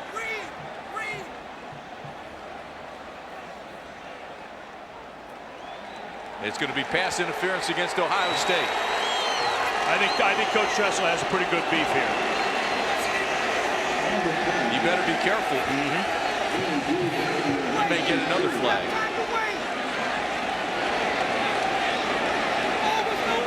Yeah. You can hear him say he's nowhere near him. I think he's right. The ball was nowhere near him. He leveled the ball, Coach. He had a chance to catch it. What are you yelling about, Coach? He had a chance to catch it. Great stuff. Here comes the hit. James Terry stopping to go. Yeah, well, you got to call it. I think you're not calling it. Well, I think there's a legitimate argument that could James Terry get back to it, but you got to at least give the guy a chance. Oh my! Oh boy, that's Whoa. That's to the head. The right call. I mean, I can see why Coach Dressel was out on the field arguing, but that was the correct call. Sproles. And he gets tagged. A.J. Hawk was there waiting for him and just tagged him. A.J. Hawk, 6'2", 230-pound sophomore out of Centerville, Ohio.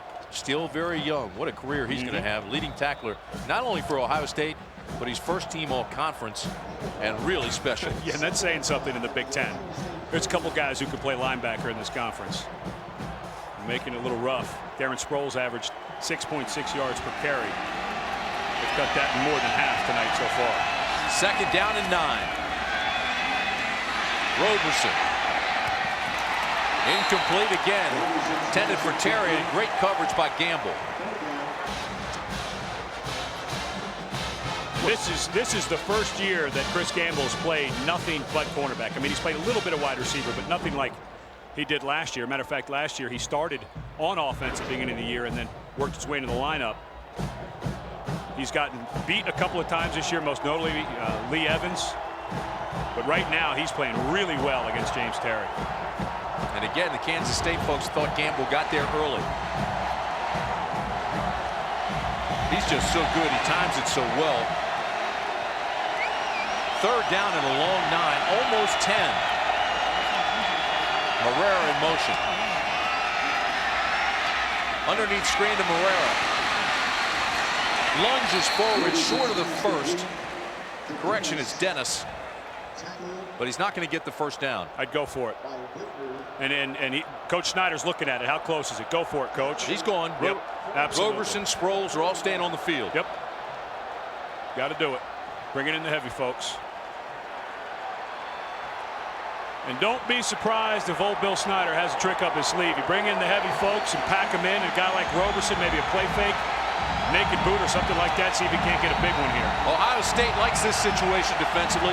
They said the rules of this are straight ahead, no fair dodging. Let's get after it. Now a timeout is taken by the Buckeyes. Sun Devil Stadium packed to capacity tonight for the Ohio State Buckeyes and Kansas State Wildcats. Tim Brand, Ed Cunningham, and Sam Ryan with you on a gorgeous night for football. Kansas State on 4th down and short. They need 1. Trying to change the momentum of this game out of a power eye. Roberson tries to get the first. He's going to be close. There's a scrum right around the 40-yard line. I think you got it. Great push by that offensive line. Again behind Nick Leckie, and Mike Johnson back in the ball game now after his injury. Littleton in there as well. I really like Nick Leckie. He is by far the best center I've seen all year. He plays with great balance. He's got great hands, good upper body strength, 305 pounds. And that time working in the middle against Darian Scott. What do you think? Pretty good. I think you think he got it? I don't know. Ooh, that spot looks a little down the bottom. That's why I don't know. Oh, just got it. Well, there's extra chain there. Did they have all the links let out? This is all set up by Nick Leckie. Watch this blocking on the nose guard, Scott. Just absolutely knocks him back, spins him, and that is the exact gap that L. Roberson, who kind of feigned a fake like he was going to get to the outside and followed the big fella right up inside. An NFL team is going to be very lucky to draft Nick Leckie. I'd like to see where he goes. I think he might be a first rounder. 1st down and 10 for the Wildcats. Sproles, the tailback with Roberson. Here's Sproles. Breaks a tackle and is close to another 1st down. You talk about Nick Leckie. Well, we asked him about the running back there in Sproles. He's a guy, like, as an offensive line, he's kind of like us, except he's a lot faster and he looks better in a bathing suit. So he puts his nose to the grindstone and he works. And as an offensive lineman, you can appreciate that. He's a guy that you really want to block for. You really want good things to happen to. And he's a guy that makes you look better, because I know I've missed my fair share of blocks, and he's made the guy miss, and it saved my butt so many times. Well, he picks up 8 there. 2nd down and 2. Looks better in a bathing suit. It's illegal in 49 states for offensive linemen to be seen in bathing suits. Roberson looks deep. He's got the first. Down inside the 15. Well, Thomas rolling. Hill with a catch. They're rolling. Ohio State finally has themselves a ball game. For the first quarter and a half, this looked like it was going to get out of hand. And Bill Snyder's crew, again, you cannot talk enough about the leadership of this team, and it starts with number 3. And that last drive in the first half, I think, finally wiped out the memory of everything that's happened in the last 24 hours. And L. Roberson right now is playing like we had seen him play down the stretch. Gain of 17.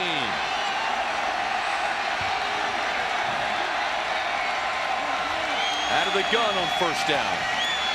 Roberson inside the 10. Roberson touchdown. From 14 yards out, L. Roberson scores and makes it a 1-touchdown game.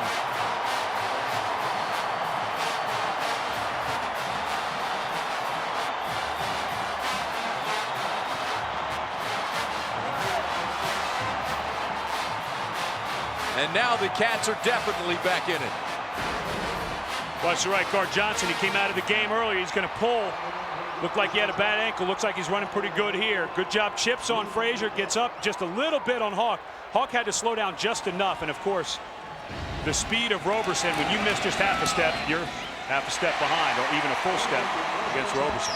Extra point by Joe Ream is good.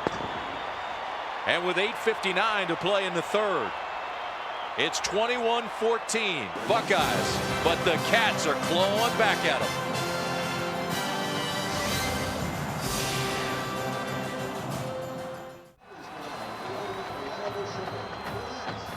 And the band played on 21-14, 8:59 to play in the third. Tim Brand, Ed Cunningham, Sam Ryan with you in Tempe, Arizona.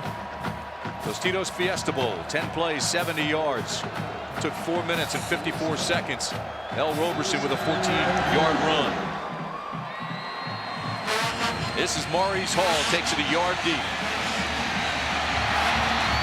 And Hall takes it all the way out across the 25 to the 27-yard line. Stopped by Josh Buell, who's got a bucket full of tackles.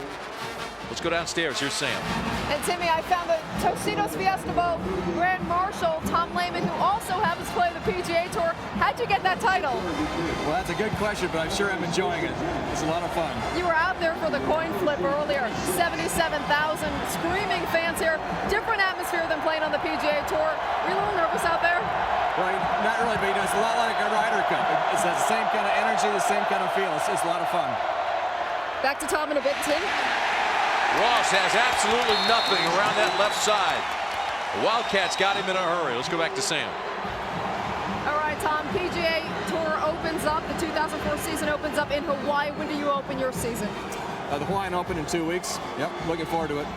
And then you come back here in Phoenix for the FBR Open. When is that?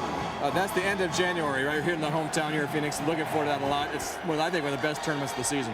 Okay, now you're a Minnesota guy. Yep. You live in Scottsdale. Why are you on the Ohio State sideline? Well, I'm a Big Ten guy. I went to Minnesota. By the way, go Gophers. Congratulations to the Gophers and Glenn Mason, but I got to cheer for the Big Ten. Okay, thanks a lot, Tom. Good luck this year. Yeah, thank you.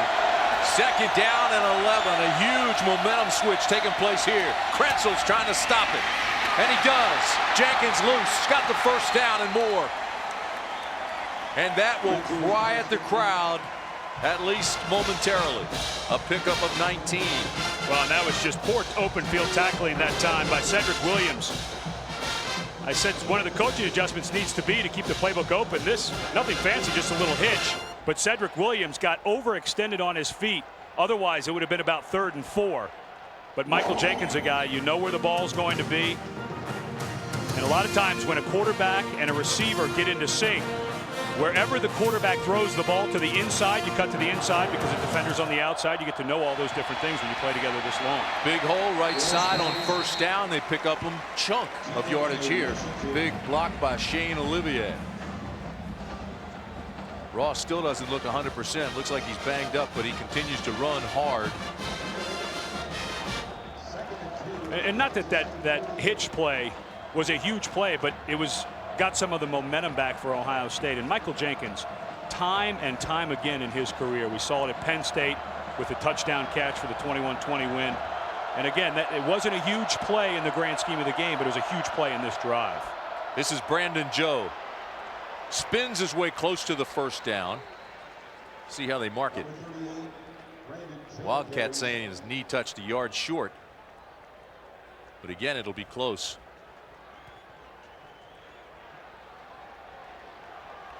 It'll bring up 3rd down and short.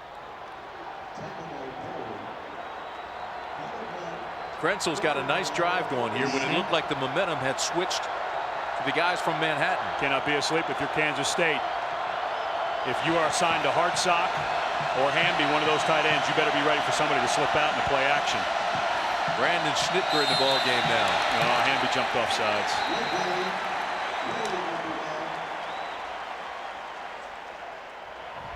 Prior to the snap, false start, offense. It's a 5-yard penalty.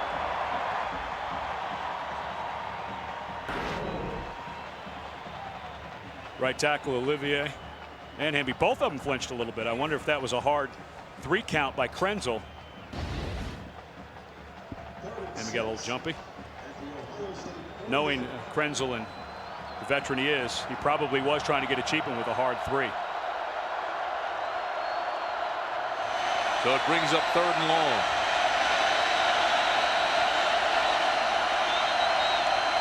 Here comes the heat, straight man. They show the blitz. Krenzel has to unload it. There's going to be a flag. Is it offsides? Yeah, it looked like they're in the neutral zone. So they'll get the 5 back. I think they might have got Ted Sims, the linebacker, as he was creeping up. Oh, now we're back to where we started from. We got 5 for flinching on Hamby. And offside. Defense. It's a 5-yard penalty. Still 3rd down. You know, Tim, winners never cheat and cheaters never win. Here you go. Here's 45 right there. No, he wasn't in there. I don't know. No, if anybody. It was Scott Edmonds, if anybody, 93. Yeah, it might have been Scott Edmonds. Sims was clearly not in the neutral zone. So you're right. We're back to 3rd and short. All that for nothing. 1st down, Buckeyes. Well, you know, we've been spending a lot of time talking about Nick Leckie. Jim Tressel, I mentioned the sophomore class, the unbelievable recruiting class they had a few years ago, and Nick Mangold, the center, sophomore center, who went in when Alex Stepanovich, the normal starter, got hurt against San Diego State, had a really bad ankle sprain. Mangold came in and played so well that they decided that Stepanovich, who played some guard, some tackle early in his career, let's move him over. Now standing at right guard. He was first team All Big Ten, but Mangold, well, he's a finisher. He really gets after guys at the end of plays.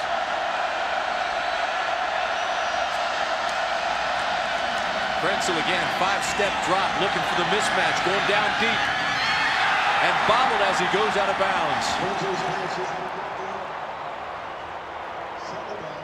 Santonio Holmes had it on his fingertips, but couldn't bring it in.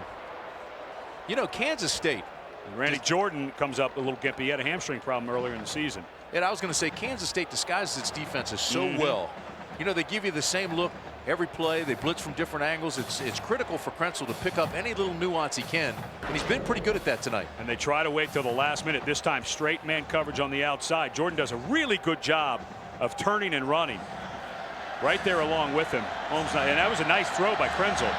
But Jordan, who's been battling a hamstring injury, he was walking like he might have tweaked it. Got to be careful. Might want to get Lewis Lavender in there. Buckeyes looking for 10 on 2nd down. Again, going back to the left side. It's Jenkins. Jenkins inside the 10. That's unbelievable communication from the booth down to Jim Tressel. There is no way that Jim Tressel, who calls these plays, knew that Randy Jordan pulled his hamstring or tweaked his hamstring on that last play. He's got Joe Daniels, his wide receivers coach, upstairs. He says, "Coach, let's go right at number 9. This is an absolutely perfectly thrown ball, but even a better call." Great coaching teamwork by Ohio State. A gain of 37 yards on this pass. And Michael Jenkins has just passed David Boston's record, set back in the mid-90s. What a great play call. What great teamwork by that coaching staff to get that call. Ross to the 7. Ted Sims was riding him like a horse.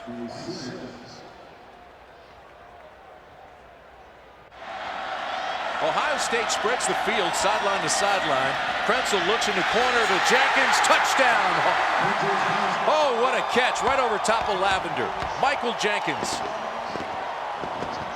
The exact same throw and catch that Scott McMullen threw to Michael Jenkins to win the Penn State game. The play was actually called by Craig Krenzel, who was out of the game a little woozy, who got hit in the head. This is the exact same throw. It looks like a fade. You buzz it and throw it to the backside shoulder, and the cornerback Lavender, who actually has really nice coverage, expecting the fade. He has no idea the ball's on its way. It's just so graceful looking. He makes it look easy, but I mean, he snatches it too, doesn't he? Got that tough body and soft hands. Mike Nugent for the extra point. And it's good. And so with 4:53 to play in the third, Ohio State extends its lead.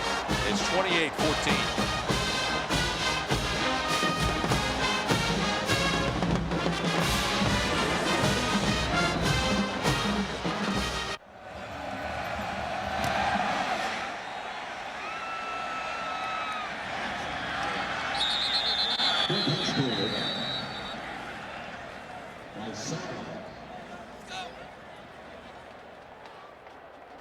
Craig Krenzel's having a terrific night. He's talking to one of his professors to see if he passed his final genetics exam. You know he did. How about that family? I mean, his brother Brian played for Duke. He's now a doctor. Here's Craig playing for Ohio State. He's majoring in molecular genetics, and he's going to be a doctor as well. You know what? Somebody needs to tell the Krenzel family. Nobody likes show-offs. All right, first down, Kansas State. L. Roberson rolls right and throws incomplete. Boy, he put so much zip on the ball. Herrera, the freshman, couldn't hold on. He's got a cannon. He really does. We were out at practice the other day, and it was pretty windy. Him and Dylan Meyer, the backup quarterback, and Jeff Schwinn, they were all throwing corner routes, so we've got to put some air onto it, into the wind. And his ball was the only ball that was consistently getting there into the wind because it's such a tight spiral. He will have to learn to put a little touch on it, though, if he goes to the next level. Talk about Dylan Meyer. He thought he might start today because of the problems with L. Roberson. You think he slept last night? Oh, not a wink. Are you kidding me? He's got dark rings under his eyes. Second down and 10. Roberson out of the shotgun. Drops the football. And throws it away. Will Smith was coming hard. Well, this has kind of been Ohio State's MO since Jim Tressel became the head coach. Guys like Smith going up against the stand-up tight end. Boy, he is so relentless. You know the move I love that he uses is that little arm under. When and it's so hard as an offensive lineman, when he drops that shoulder and gets underneath, and that is his go-to move. It is so hard. There's no surface to block.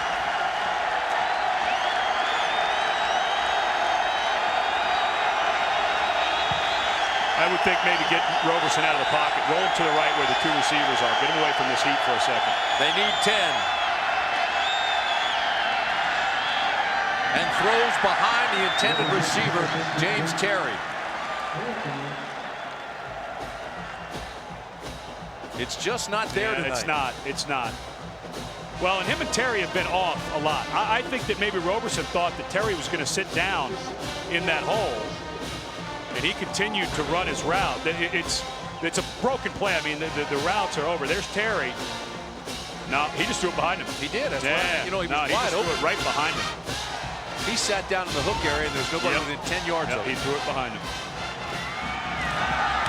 Ohio State, a field position team, hopes to get good field position out of this. Jenkins fair catches back at the 27-yard line, so a 50-yard punt helps the Wildcats.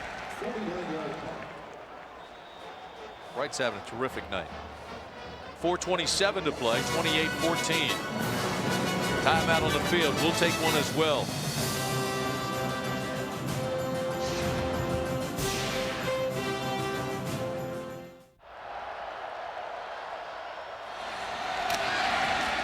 They need to make a stop. Brandon Joe, the ball carrier, picks up a good chunk of yardage.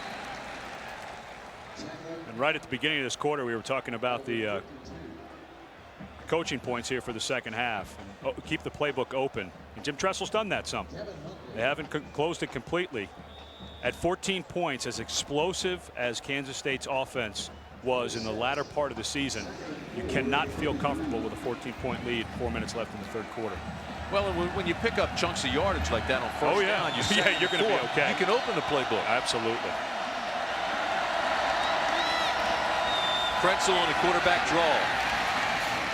Close to a first down. Brian Hickman made the tackle.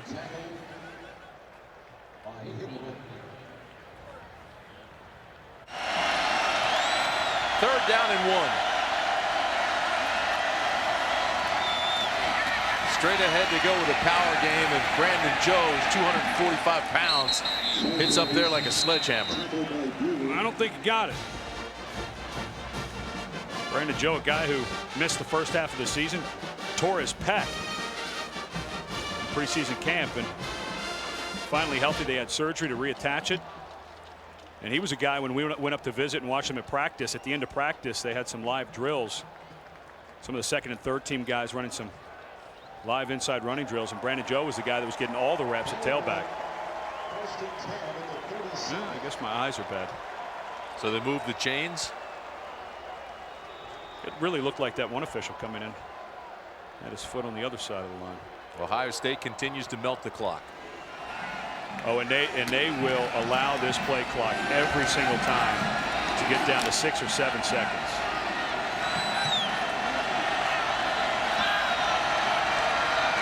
Down to 5, and they snap it at 3. Kretzel has backside pressure but feels it and picks up almost 5 yards. Kevin Huntley was coming with the pressure, and it was as if Kretzel had eyes in the back of his head. He could feel it and escaped. Well, and that's those defensive ends. You know, when we were talking to Bob Elliott, the defensive coordinator, they have 5 defensive ends that they feel comfortable putting on the field. Of course, Scholl and Houchin are the starters, but Huntley, a guy at 6'8", 265 pounds, you want him to be first off the bus. He's wild. Oh, he loves to play, loves to hit. Head coach comes off, then number 52. Left side, Joe again has the first down. Brandon Joe getting a lot of work.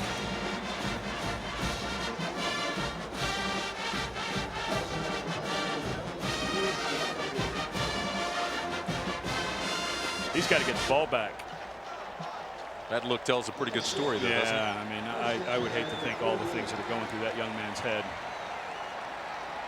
Hopefully he's been able to find some focus, but there's no doubt he's looked brilliant at times tonight and just not himself at others. First down, Buckeyes.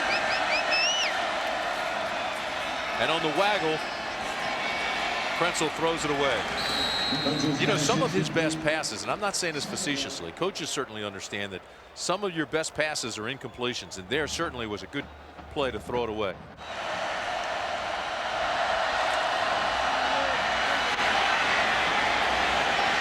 Takes a hit, throws deep. Incomplete. There's a flag back at the line of scrimmage. Yeah, they got Josh Buell. He was coming on a blitz. Second time we've seen him penalized on a blitz. When a guy starts creeping in to blitz, you want them to go laterally. And there's just no way he can stop. Defense. It's a 5-yard penalty. Still second down. He's got to get his brakes checked. Well, he's been everywhere, though. He's got 11 tackles tonight. 12.2 tackles per game led the Big 12. It's no wonder his brakes are a little shot. Well, he needs one more, 1.2 more. Look at that. Is that impressive or what? And you combine the last 2 years, this guy's over 300 tackles because he had 135 last year. Of course, this is the 15th game for Kansas State, so that number just a little inflated. They're playing an NFL schedule now in college football. But Buell's only 195. I mean, and his legs are as thin as can be. Brandon Joe again, big hold, big gainer. Hartsock got a terrific block, and Joe picks up 16. Well, now you know why Jim Tressel, when we were up there visiting with him, was giving this man so much work in the backfield. Lydell Ross, the slasher, and now you've got a healthy Brandon Joe, just right up the middle. Look at the block by Hartsock, 88. Yeah, absolutely, coming inside. Boy, he did a nice job on Sims, didn't he? Brandon Joe, 5 carries, 29 yards, and Kansas State says, "Yep, no moss. We've seen enough. Timeout." Yeah, you got to get them. You just got to get everybody settled down.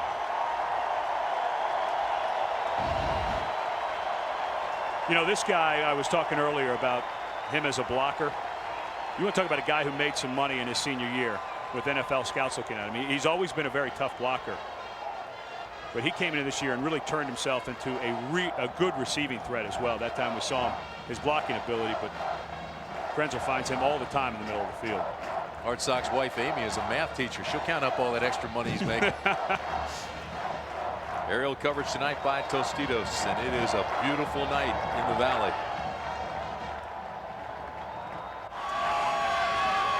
Well, they're charging now. Melting the clock down to 46 seconds in the third period. Extending their lead to 2 touchdowns again and trying to add to that.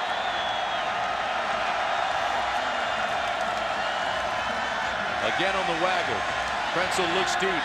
Throws to the end zone. Santonio Holmes, touchdown.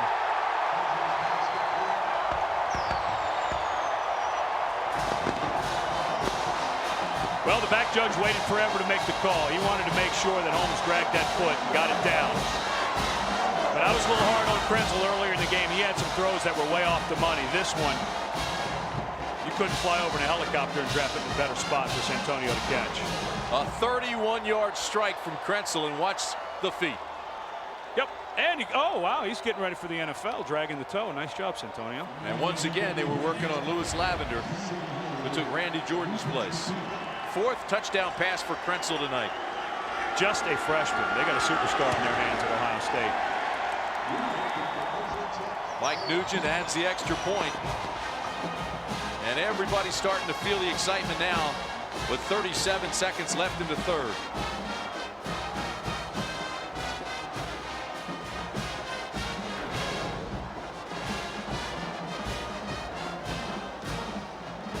Right by Lavender.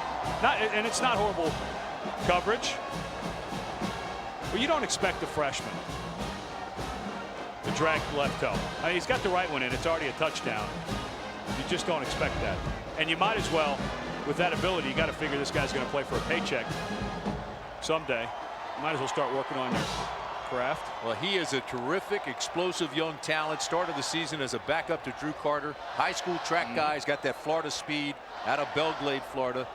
Terrific touchdown and body control. Touch the feet and put up 6. You know, it's interesting talking to Jim Tressel about the Florida speed, and he started counting off guys on his defense that weren't from Florida. Will Smith, A.J. Hawkins. Say, hey guys, yes, we go down into Florida and get some of those guys, but we got some good old Midwestern boys that can run around a little bit too now. Jim Tressel taking control. The 22nd coach in Buckeye football history in his 3rd year, and he's had great success everywhere he's been.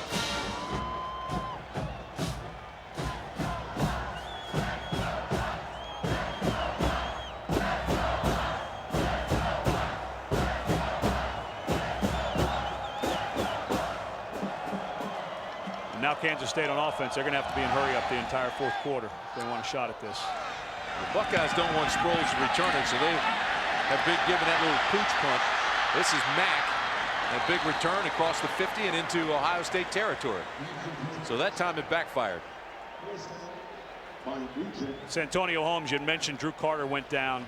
It was in the 7th game against Indiana. Just an awful story. Drew Carter, guy worked his way into the starting lineup as a senior and blew out his knee.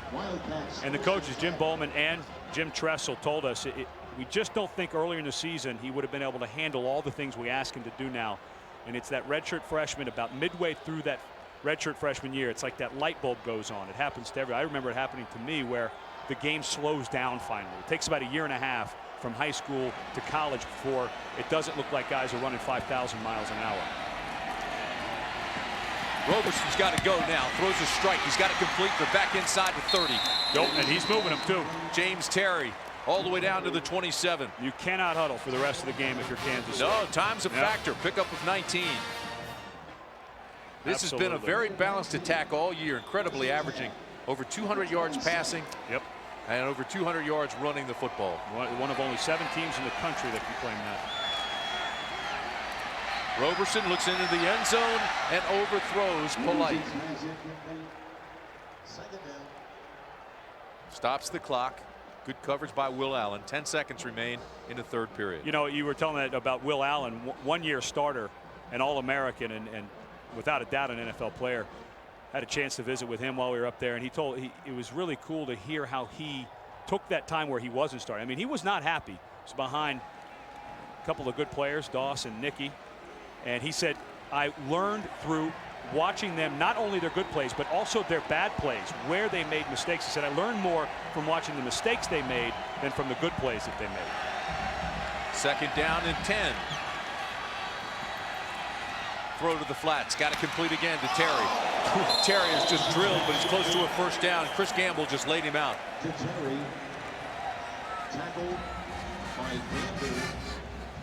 Might have broken his face mask. Yeah, you're right. That's why the face mask is there, though, so you don't get your face broken. It's a nice hit. Well, James Terry is not exactly thick at 6'5", 175 pounds. No, but there's another player that'll play in the NFL, Gamble. Yeah. Although, you know, there was some talk going around. I think he needs one more year. I think Chris Gamble, this is his first full year at cornerback. That is going to be his position in the NFL. And I think that Chris Gamble, I really think he needs to come back and play another year of college ball. You look at the talent that is NFL caliber on this Ohio State team. I mean, Will Smith is a top 10 guy. Oh, without a doubt.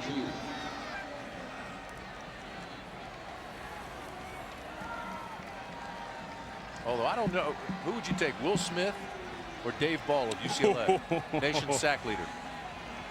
That's a tough one. We saw Dave Ball against Colorado, and he took the game over.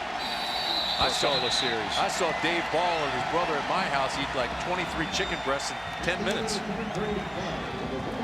Tim, nobody likes a name dropper. End of the third. Time-wise, they've got 15 minutes left. Yeah, and they've got to score in a hurry. They get the first down. That'll stop the clock. Now go. Now go. 14:58 to play. Now they've got to get up to the line of scrimmage, and everything now has to be hurried. Every second counts. Well, now wait a minute. No, don't huddle, guys. Do not huddle. You don't have time. Should have had 2 plays called from the same formation. Clock is moving. First down, Kansas State.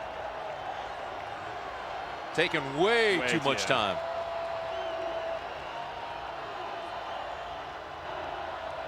The option. Sproles gets a block and almost got through. Great backside pursuit by Robert Reynolds, the linebacker. And A.J. Hawk was there as well. That was a good inside-out route taken by Reynolds this time. As a linebacker, you have a choice right here. Do I go over the top or do I come underneath the block on the edge? And this time Reynolds chooses to go underneath and has the speed to make it happen. You know, we were talking about NFL guys. You got to figure this guy's going to get a taste of the NFL next year. Brings up second down and long. Play clock down to 10. They're using chunks of it. Yeah, you can't run it anymore. You got to line up in shotgun and throw the ball. Looking to the corner and skips it out to James Terry. Well, you can just tell El Roberson is frustrated.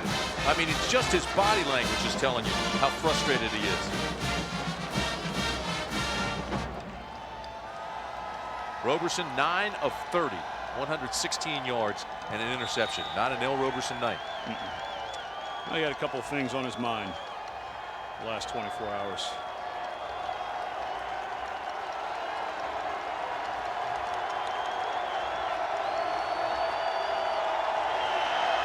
Play clock again, down to 8. Roberson runs. He's got the first down, and inside the 5 he goes to the 3-yard line. El Roberson.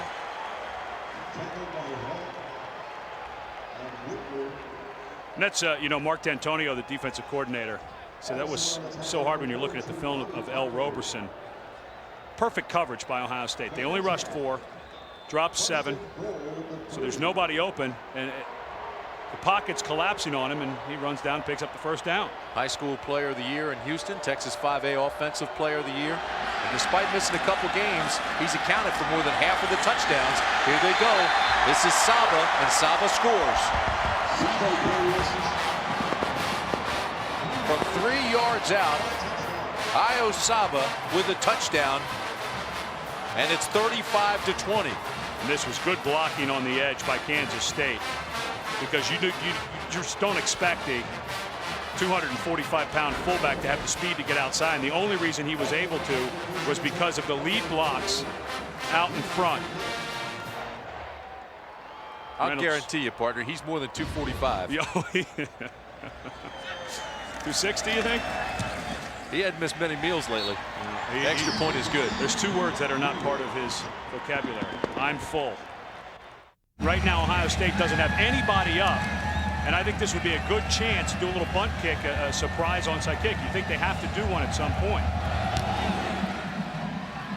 Kick this one away, and maybe they should have kicked it out of bounds and bring it all the way out to the 35-yard line. Look at that frustration. Yeah, and for a coach who... Free kick out of bounds. The ball replaces at the 35-yard line. 1st and 10. Not only does Bill Snyder not leave a stone unturned, he keeps turning them over and over and over again, getting ready for a game. That drives him crazy. Talking about his work and his preparation. I want to send a shout out to Joanne, who's back in Manhattan, has been with him for 15 years, working in that office. And it is his security blanket. She's a great screener, I'll tell you Yes, that. she is. You can't get to him. All head coaches need a security blanket, and his is Joanne, covered from that leg.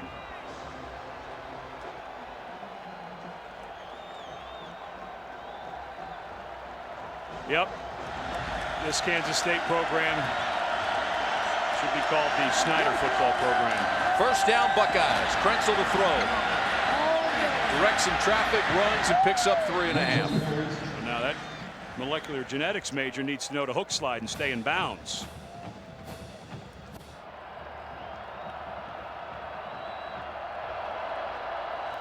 Second down, Joe. Boy, what a performance he's had here in the second half. Picks up the first down, moves the ball all the way across midfield, a pickup of 13, and into Wildcat territory.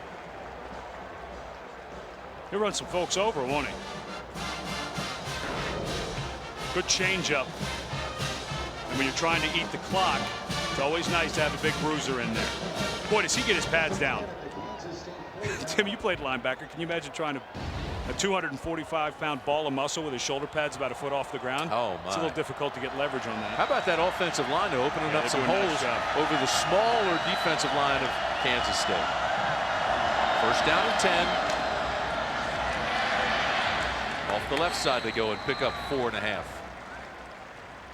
Brandon Joe again, stopped by Josh Buell. Now your running back's 245. Your linebacker who makes the tackles 195.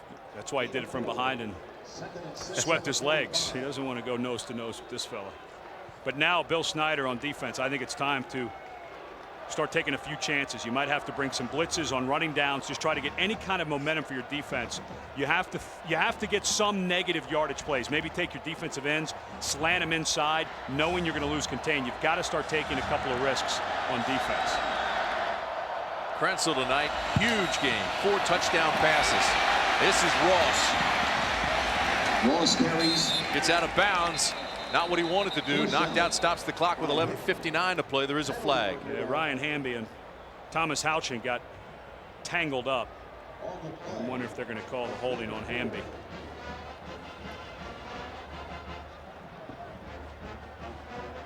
And they did. But these, you know, these Ohio State, when they get over to the line towards the out of bounds marker, they've got to stop going out of bounds. Craig Krenzel did it. That time Lydell Ross did it. Holding on the offense. It's a 10-yard penalty. Replay the down. Used to drive me crazy. Here's Hamby right in the middle of the screen. Right there when he goes to finish this block on Houchin. Oh, no, that wasn't who they called it on. That's where they threw the flag. Hamby was just getting in the way, but Ross has got to stay in bounds. So it brings up 2nd down and long for Krenzel. And they spread the field sideline to sideline. He's not going anywhere. Thomas Houchin got there first. Boy, his position has to be the most fun to play on that defense. He's given so much freedom on that outside. And the whole key to that is the inside defensive tackles. Montgomery and Barry, they really have to anchor in the middle and keep their rush lanes, because these defensive ends, like you said, they are totally cut loose. Right now, in the middle is Derek Marceau, who's in there for Montgomery to keep him fresh. But this guy, Barry, a little short, squatty guy, he's got to hold up the middle so those defensive ends can fly around. They finally got a little bit of a break with that holding call. 3rd down and 17. Out of the gun.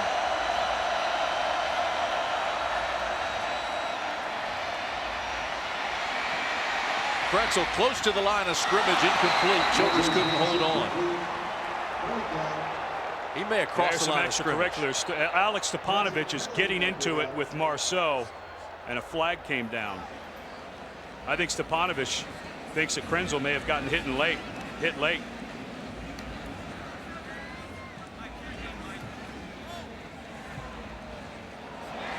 He who hits back gets called for the penalty. It's one of those cliches that's true 100% of the time. Well, I think there might have been an argument for a late hit on Josh Buell. You mean Josh Buell on Krenzel? Excuse me. Well, I mean the call on Josh Buell for making After the play was over, a dead ball, personal foul on offense. 4th down. So take another look at it. Here's Krenzel. I think this is what Stepanovich was upset with. And that is, you got to throw that flag. Led with his head, late and led with his head. Which flag do you want to throw? How about Stepanovich, though, stepping up and eating the 15-yard penalty to protect his quarterback? Yeah, but I think Jim Tressel would rather he had words with Buell and Marceau instead of threw a punch or an elbow or something. It was a late hit. It should have been called. But you don't expect your seniors to make mental errors. And in a game that all of a sudden has become kind of interesting because Ohio State decided to go in reverse. Sanders gets off a booming kick. This punt all the way back at the 23. Sproles. Not much room to the 29. That's it. Dante Whitner made the tackle. 48-yard punt, 6-yard return.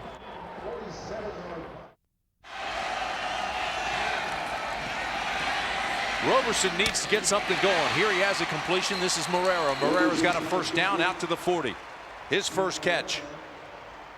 Well, let's go back on the last play, and we can't see the end result of what Alex Stepanovich does, but there's no question that Craig Krenzel, he's going to protect his roommate there, going to knock Buell down. And you don't blame him for sticking up for his buddy. It should have been a penalty. But boy, if you're Ohio State, you kind of wish you'd have pulled off and maybe just had words with Buell. Roberson's checking off. Changing the play on 1st down.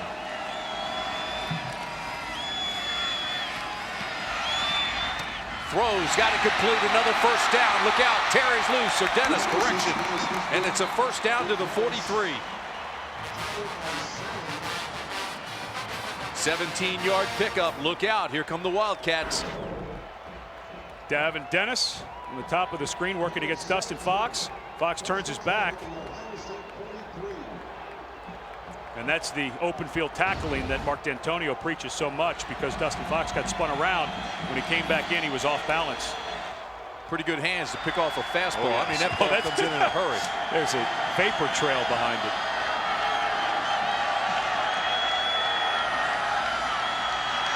Roberson can feel the urgency now and throws incomplete to his tight end. Thomas Hill. Nice play by Bobby Carpenter. Got his hand in there at the last second, didn't he? Carpenter, one of those sophomores that we've been talking about all night. Yes, Craig Krenzel's going to graduate. Here's Bobby right here. Watch as he trails the tight end coming across.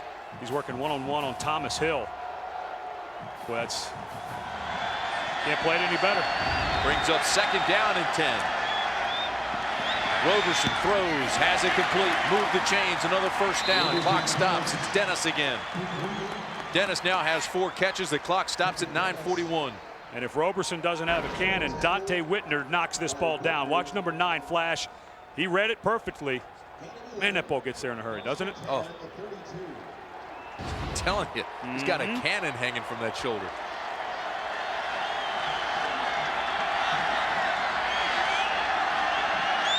He needs to heat up here. Steps up, he's got room to run. Instead, he throws and gets a completion out of it. All the way down to the 12. Yep. It's Dennis again. And he was looking for James Terry. This ball was tipped at the linebacker level. A.J. Hawk got it. Bit of luck there. What an athletic play by A.J. Hawk. He knows L. Roberson can pull this thing down and run. Watch when he gets himself on balance and faces up the quarterback, going for Terry underneath. But because you had a shallow cross and a deep cross, Kansas State gets a little bit lucky. Another 1st down. 9 minutes to play.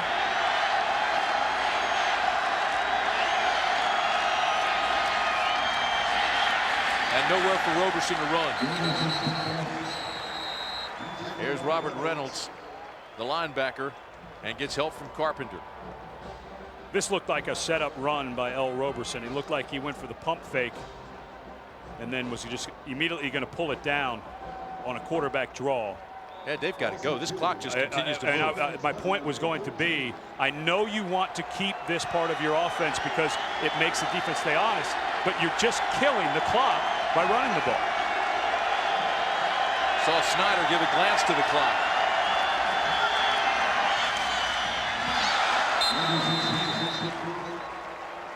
And there's where the touch comes in, Tim. Oh, we got a flag down in the pocket. But, you know, when a guy's running a slant, just lead him and lay it in there, boy. You fire that ball, and if it's off mark, the receiver just does not have a chance. Wildcats are moving back. Is this holding?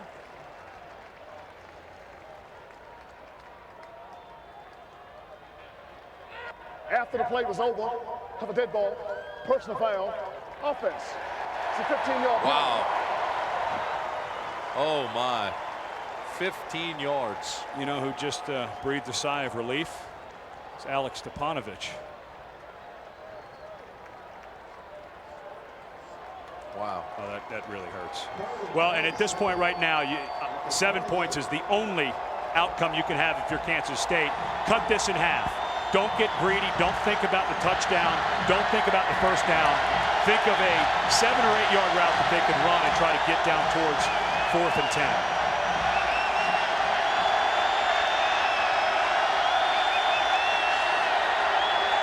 Third down, they need 27. Play clock at 4.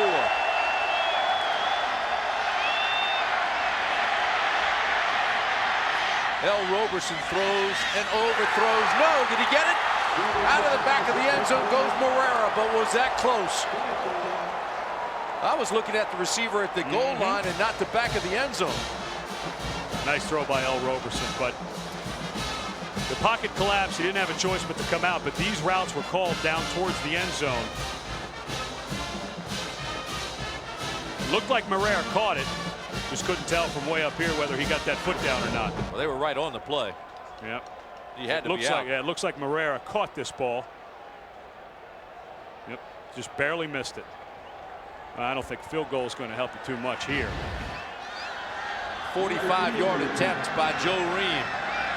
He's 7 of 8 from this distance this year. Looked like he may have been tipped, plenty of distance. Hits the upright and comes back. It's been that kind of night. Yes, it has.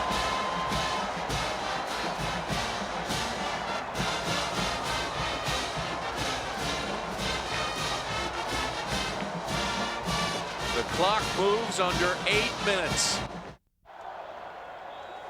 Joe Ream misses a 45-yard field goal attempt. A high snap caused. Watch the left foot of Ream as he hesitates for half a second because of the high snap. Joe carries not much there. But Mike Wilson, the snapper, a little high, and Ream saw that. He took that little hesitation step and just threw him off enough for him to miss it. 7:40 to play. The clock certainly has been a factor and continues to be for Kansas State. For Ohio State, it's been a terrific night, playing very good football offensively and defensively, and now trying to shorten the game and melt the clock. And the reason, I thought they should have tried to cut the field, the 3rd and 27, take 15, 17 yards off. A field goal, it's still a 2-score game at that point. Second down, Krenzel keeps it. Loses yardage.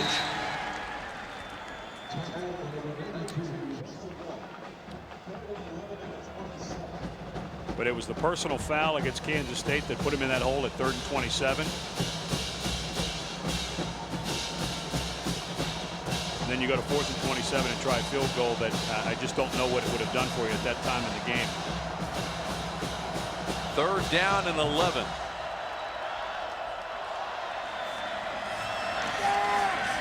Nothing.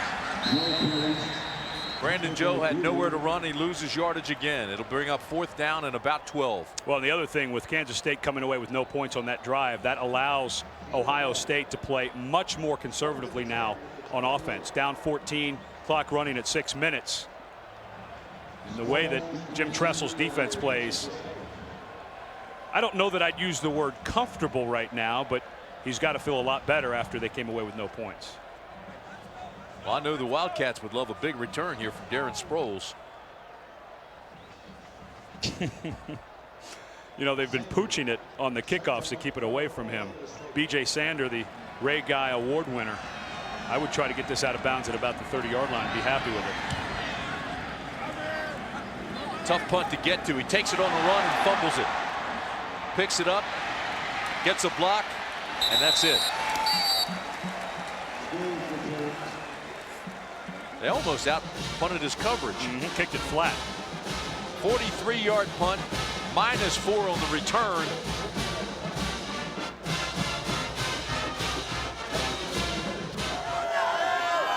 (35-21). Kansas State needs 2 scores, and they need them in a hurry. Roberson just 13 of 37. Throws to the flats. Sproles can't hold on to it.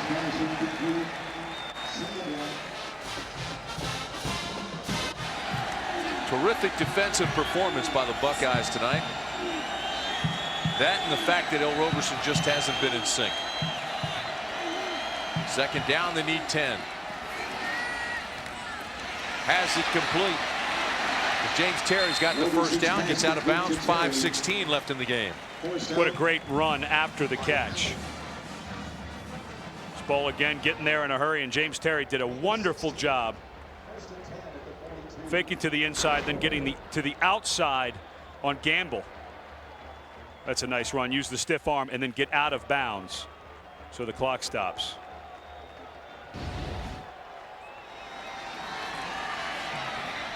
Roberson throws it out of bounds. Kansas State trying to become the first team in Wildcat history to win 12 games in a season. Wow. Well, they've had 15 chances to do it. They tied BYU for the most games ever. Not only that, the Wildcats have played in 6 night games this year. 5-0 in those night games. Yep.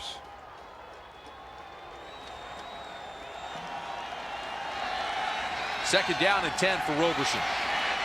He's got a man, and he's got a 1st down. What a catch. It's Marrero again, the true freshman. He's down close to the 35-yard line, so they hurry back to the line of scrimmage. Right now, Kansas State has a little bit of an advantage because Ohio State not able to run any personnel onto the field. They can't match personnel. Plus, Simon Frazier, Darian Scott, all the guys that have been left up in there. Will Smith now moving around. Those guys are dog tired. Roberson with time, looks to the back of the end zone. He's got a man and overthrows him. Marrero had come free, and the safety was having trouble getting over there, and he just overthrew him. Marrero ran a deep stop and go route, and the timing was just off a little bit. I think Nate Sally lost him. Right there, he's got to hit him. Will Allen's playing underneath, and Sally's coming over the top. The throw was a little late and a little long. So it brings up 2nd down with 4:53 left.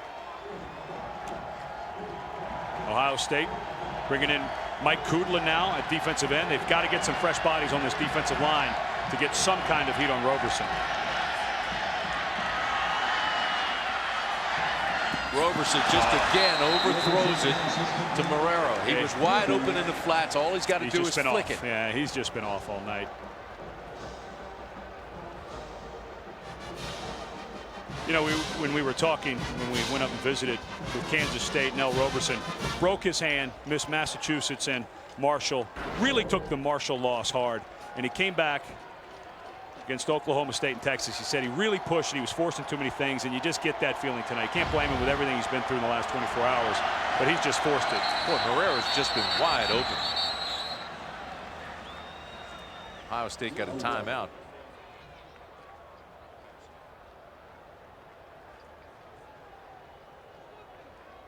Is there enough time for Kansas State? Mm-hmm. We'll be back.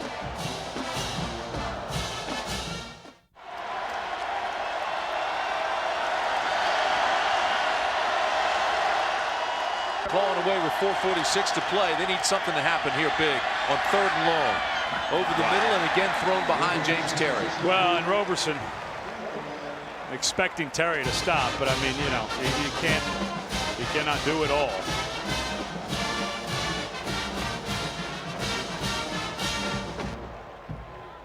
And if he leads this, Reynolds, the linebackers right there, may have picked it anyway. So well, you got the feeling he's down to 1 play. Mm-hmm. I mean, there's still 4:41 left, but they need a miracle. Yeah, this is probably game, set, and match right here.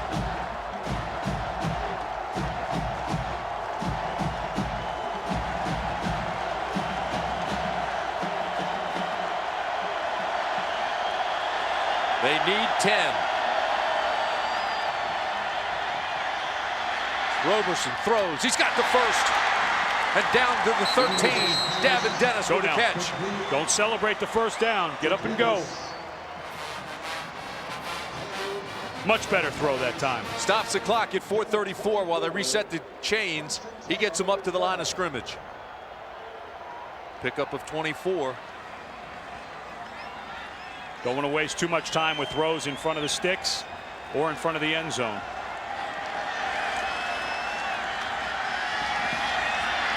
Backside pressure. He's got to complete it to 1. Go. Brian Casey close to the goal line. His first catch of the night. And I know we're nitpicking at the clock, but right now here comes the heavy personnel. I'm not so sure you want to run it with a guy like Roberson. Get him out on the edge. Give him a run pass option. He could still run it in. I know you're down on the 1-yard line and they're huddling. They're down 2 scores. I just think Kansas State's taking too much time. Still plenty of time though. Just over 4 minutes. See, that's the problem though. And Saba has nowhere to go. Loses yardage. Yeah, I mean, against a defense like Ohio State that is so good at getting penetration, so athletic up front, and their linebackers. Well, you had Ohio State on its heels. Now you're giving them time to regroup. I mean, you expect to get it in, but what if you don't, like you don't here? Not only that, but you lose yardage. I'd take Sproles or Roberson and get them right to the corner. You got to move. You got to get out of the. No, it's all throw from here on. Boy, that's 45 seconds off the clock from when they got down to the 1-yard line. 2nd and goal. Sproles doesn't make it. Bill Snyder's a wonderful head coach, and he's been calling plays for a long time. But I just think down on that 1-yard line, I think you needed to spread it out, let Roberson move in the pocket, get him out of the pocket or something like that. And now Bill Snyder looks like he's going to take a timeout. With just over 3 minutes remaining. They got down on the 1-yard line. 1st and goal from the 1. With 4:06 left. Yeah, so 1 minute and 3 seconds, and here you sit. 3rd down and goal from the 2.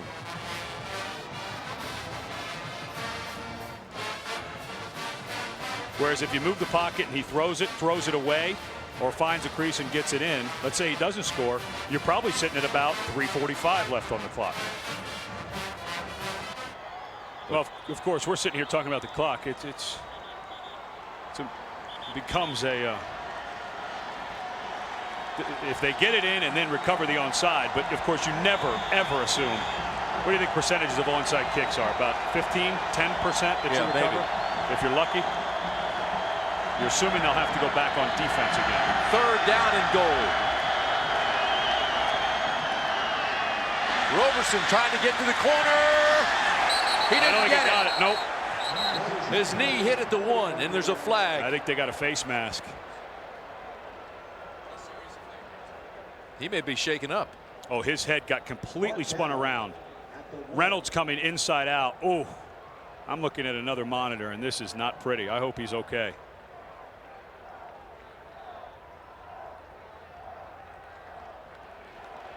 So that'll put the nose of the ball just about on the goal line. Well, the good news is now you're not looking at 4th down.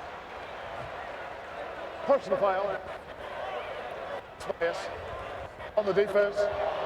Half the distance to the goal. Automatic 1st down. Half the distance to the goal is about an inch. Yeah. And Robert Reynolds coming from his linebacker spot, just trying to grab at anything he could. Got a whole handful of face mask and almost ripped Mel Roberson's head off. All right, so it's now 1st down from just outside the goal line. Quarterback sneak. Yeah, it looked like he got it. Touchdown. Kansas State has a touchdown. It's now a 1-touchdown game.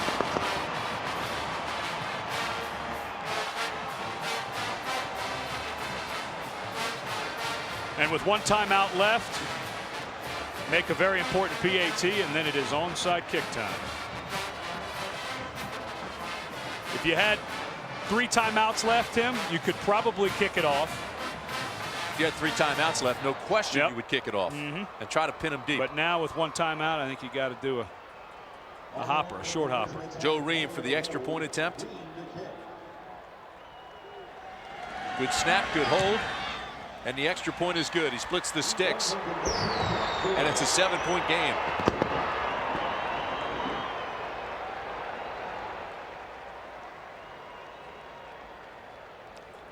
Well, you saw Jim Tressel clapping.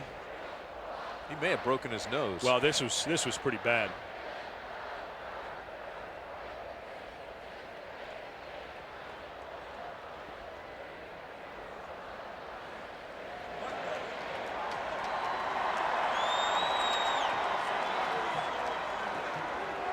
"13 plays, 74 yards. It took 2 minutes and 41 seconds.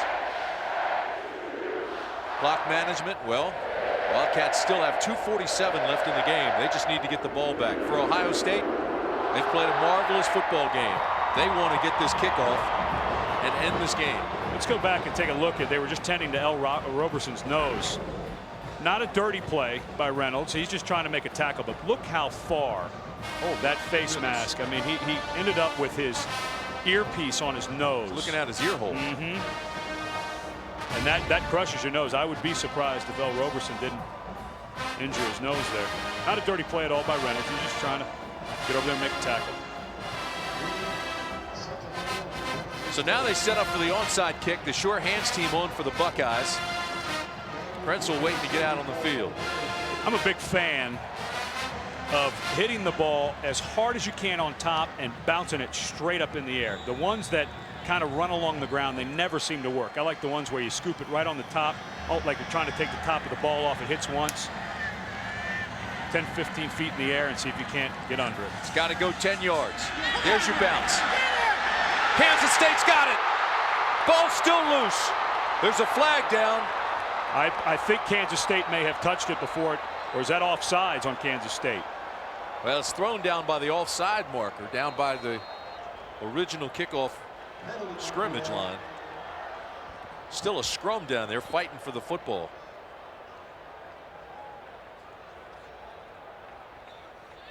Looked like Nate Sally recovered it. From where that flag is, it looks like it's an offsides. If the kicking team.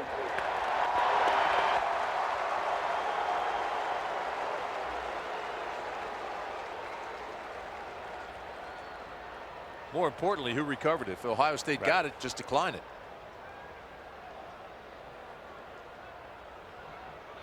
We have encroachment on the kicking team. That's a 5-yard penalty. So the re-kick. And now the plot thickens. Here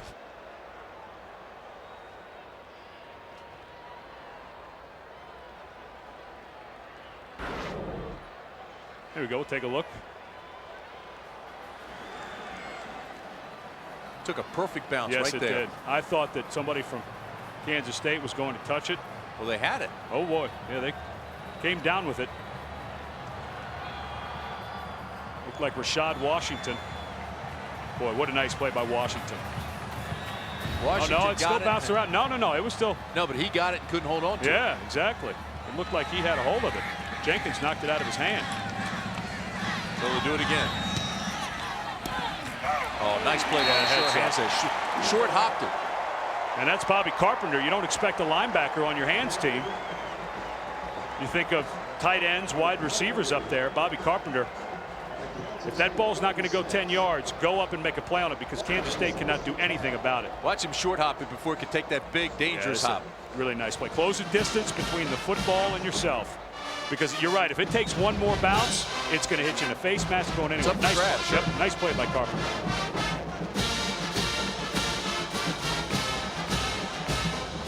So 2:47 to play in the Tostitos Fiesta Bowl, and Ohio State in control. 35-28.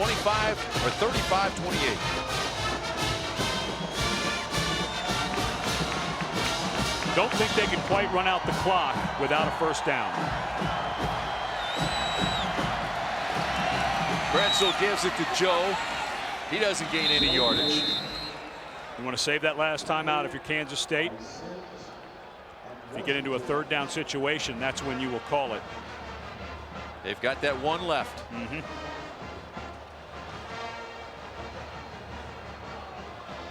Down to 2:25. The clock continues to move. At 2:37, they're not going to be able to completely run it out without a first down. You don't want to burn that timeout until the third down.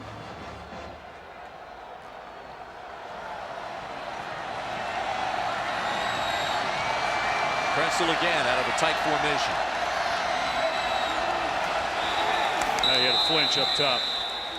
They're going to get Ryan Hamby. So that stops the clock right at 2 minutes. Yeah. They're going to give him 5 for flinching.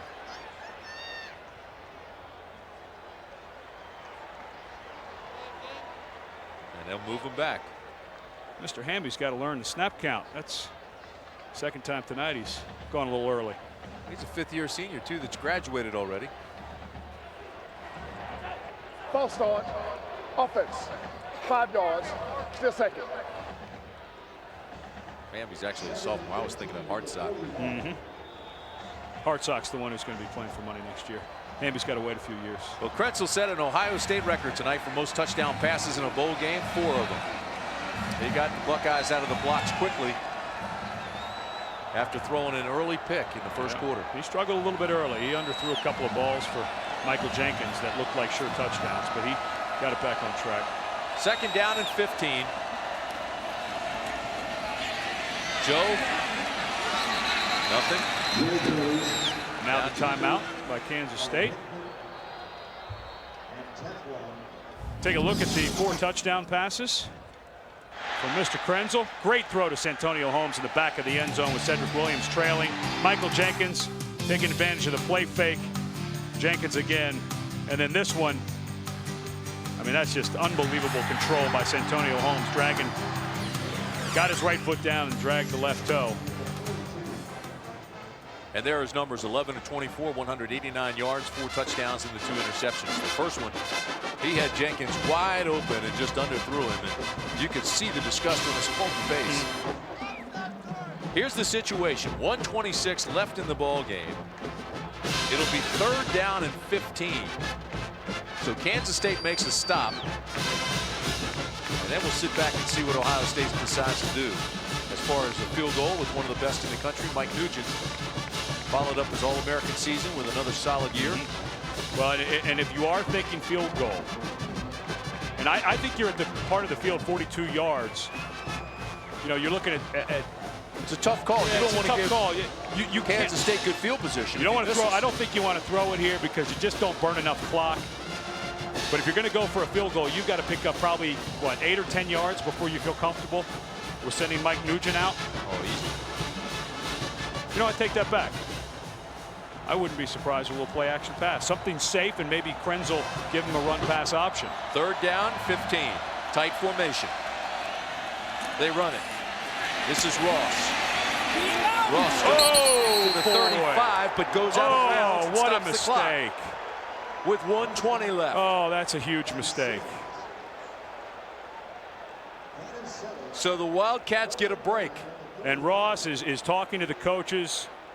A humongous mistake by Lydell Ross. The idea behind that play was, let's melt this clock before we go into 4th down. And Lydell Ross has now done it twice, running out of bounds when he should have stayed in. Craig Krenzel did it earlier, and now giving Kansas State some life.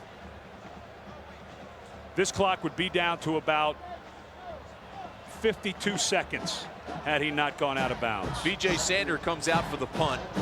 If you're Kansas State, you got to be alert for the fake.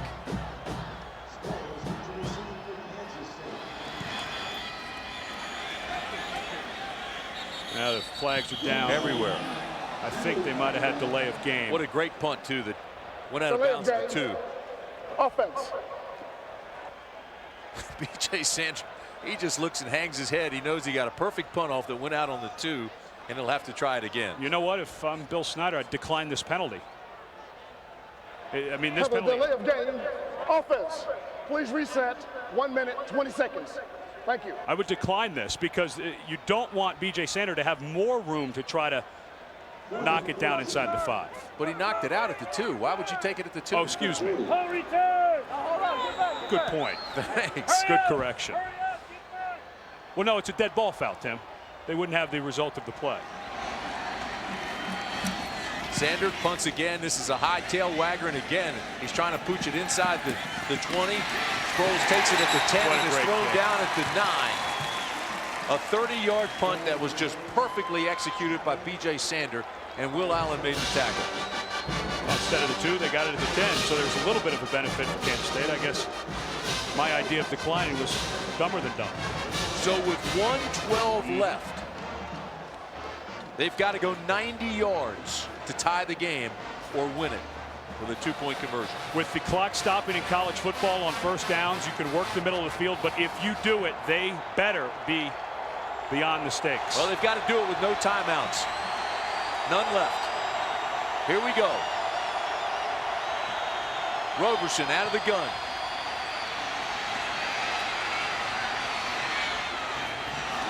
He was across the line of scrimmage. Yeah, and there comes the flag. And there's the flag. You know, he could have run that thing and gotten good yardage and had room to get out of bounds.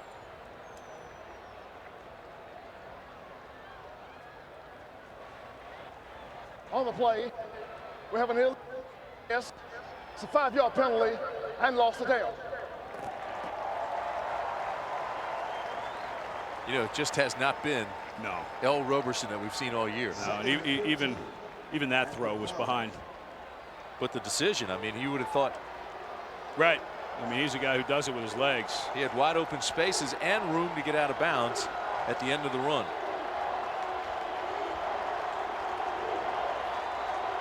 .106 to play. And 95 yards in front of him now. Roberson out of the end zone. Throws across the middle. He's got it complete to the 27. Davin Dennis with another catch. Clock stops with 60 seconds left. Keep them going. Even though the clock stops, with the moving of the chains. They haven't set the chains yet, and the clock moved. Yeah, that was 7 seconds. Well, that took 7 seconds away from Kansas State. Roberson throws again and has it across midfield. Clock stops with 44 seconds left. Morera with another catch. Bill Snyder is over there. They lost 7 seconds, Tim. That is a huge error by this ACC crew. He's got to get himself refocused. Remember, Bill Snyder's the guy who calls these plays. Clock's moving again. Wow. Bill Snyder, furious. he should be. This is ridiculous. Roberson with pressure. Incomplete, hit from behind by Simon Frazier. I'm going to guess that Kansas State has been cheated out of at least 10 seconds. 7 seconds on the play before and about 3 or 4 seconds on that play. He's down to 28 seconds. Roberson shaken up again. Well, I don't blame that fellow. Ohio State trying to hold on here, and Kansas State trying to pull one out of the fire. Well, and Bill Snyder in a tough position because as the head coach, he wants to be arguing for more time on the clock, but he's got a quarterback who may have broken his nose on the series before. Drugged down from behind, that time by Simon Frazier, has to be pretty weary. Trying to game plan what they want to do in the hurry up. You let a senior quarterback call most of the plays, but now Bill bringing Ron Cherry over to talk about this clock situation. He's pointing at the chains. And then right, absolutely.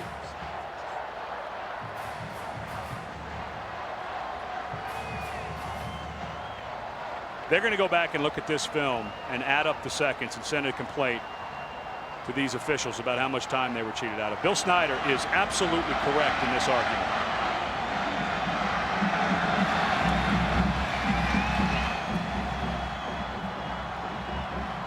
.28 seconds left. How big are those 10 or 11 seconds, Tim?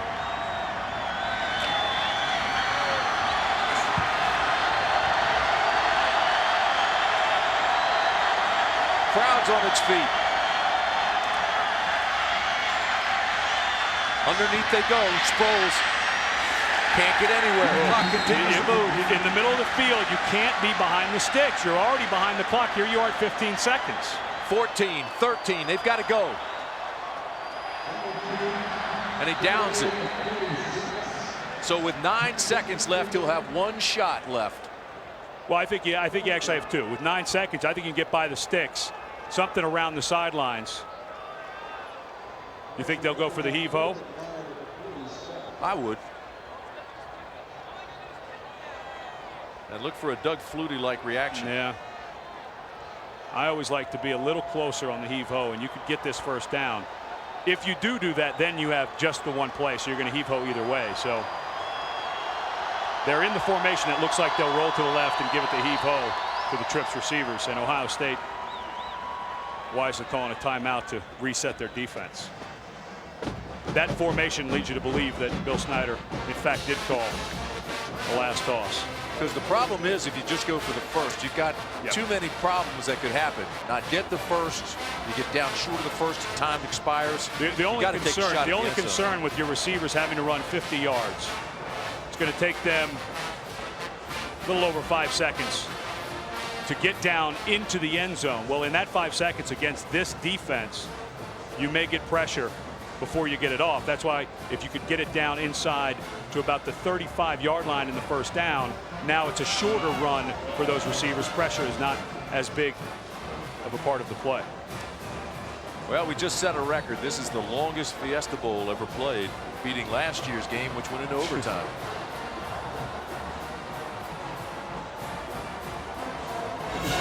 I think that's been our crew all year. We've done some very long games. Here we go. Final 9 seconds of the 2004 Tostitos Fiesta Bowl.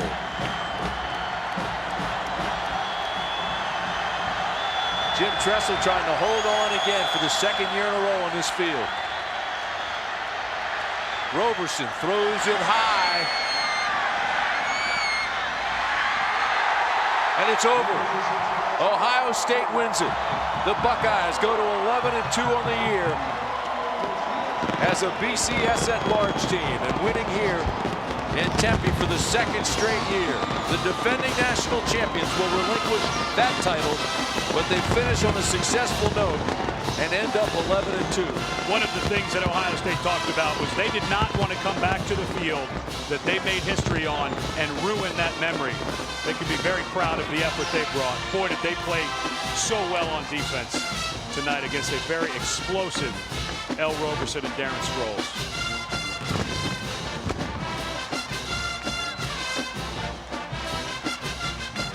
You have to wonder the mindset of L. Roberson coming in here.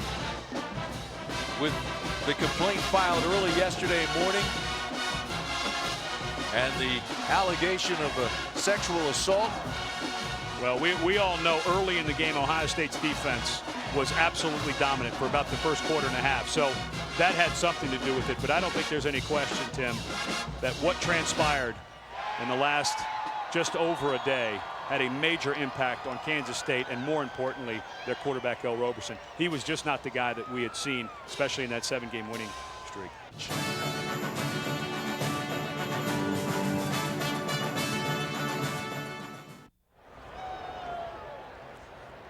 So Ohio State beats Kansas State 35-28 in an exciting ball game here at the Tostitos Fiesta Bowl, and Craig Krenzel with 4 touchdown passes was outstanding. Finished 11 of 24, 189 yards, the 4 touchdowns. He did have the 2 interceptions early, especially one in that opening series that he was not happy about, but came back and played an outstanding football game. Let's go downstairs. Here's Sam Ryan. All right, Tim, Craig Krenzel, this is the site where you won the national championship last year, and this is where you wrap up your Ohio State career. What does this one mean to you? You know, it was a great game. It was a great experience for all of us. You know, for the 26 seniors that are leaving, you know, this was a game of pride. We didn't want to be remembered as a team that contributed to a national championship and then lost their last 2 games. You know, it was a personal statement. We just wanted to come out here and play the best game we possibly could. And you certainly made a statement, Craig, the offensive MVP of the game. 4 touchdown passes, a little shaky early, picked up early. When did you feel you really settled down? You know, early on, you know, the first interception was just a bad throw. I kind of rushed a little bit and didn't get my hands gripped on the ball very well and floated it up there. If I make a good throw there, you know, Mike ran a great route and had his guy beat. We had a touchdown, but you know, all the guys were a little rusty coming out. You know, it's something that you're always concerned about after having a 5-week layoff. But you know, we got it together when we needed to. You had 40 days off there. Michael Jenkins, 2 receptions, 2 touchdown receptions of your 4 touchdown passes. What can you say about his game? You know, Mike's one of the greatest receivers, you know, in the history of Ohio State. You know, by his game tonight, I'm almost positive that he broke the record for most receiving yards, and you know, there's not a better guy out there who deserves it more than Michael Jenkins. He certainly did break that record. Congratulations, Craig. Thank you very much. Tim? All right, Sam, thank you very much, and an outstanding performance by both those gentlemen. You know, it was interesting. It just looked like El Roberson never did find a rhythm.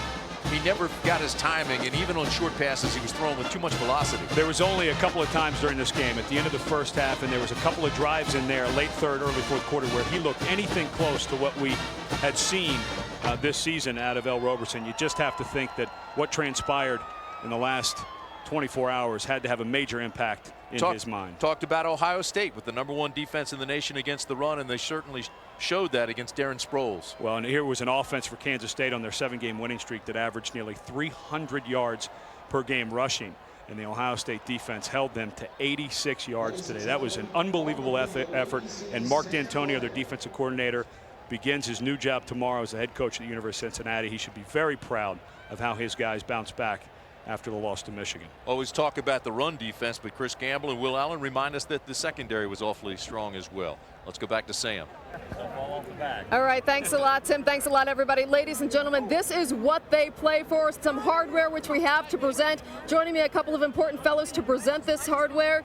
This is John Compton here. He is the Frito-Lay Salty Snacks president, and Tostitos Fiesta Bowl president, Chairman Leon Levitt. Leon, you've got a very special presentation to make. I certainly do. It's my honor to present the 33rd annual Tostitos Fiesta Bowl championship trophy to Coach Jim Tressel and the Ohio State Buckeyes. All right.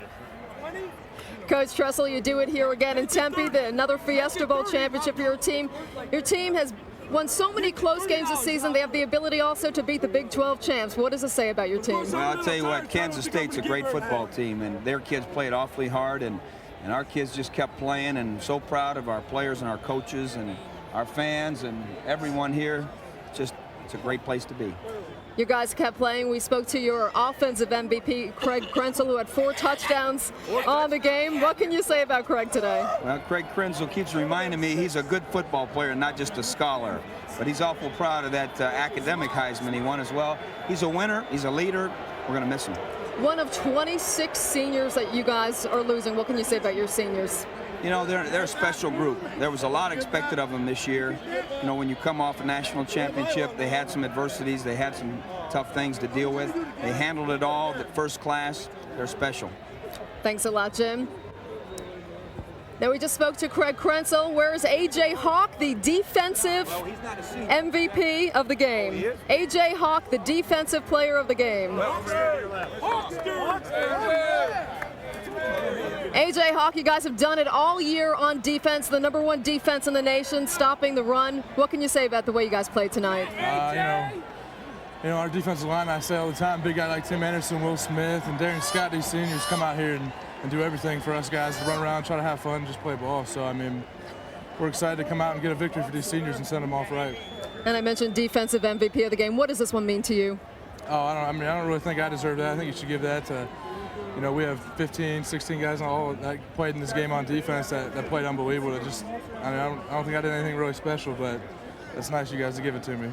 Okay, Leon Levitt has some hardware to give to you guys. Leon, to present the MVP trophies, and Tim, we're going to send it back to you.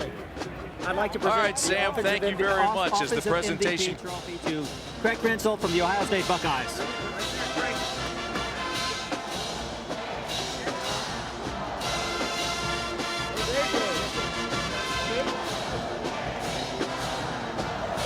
And the defensive MVP trophy goes to A.J. Hawk of the Ohio State Buckeyes.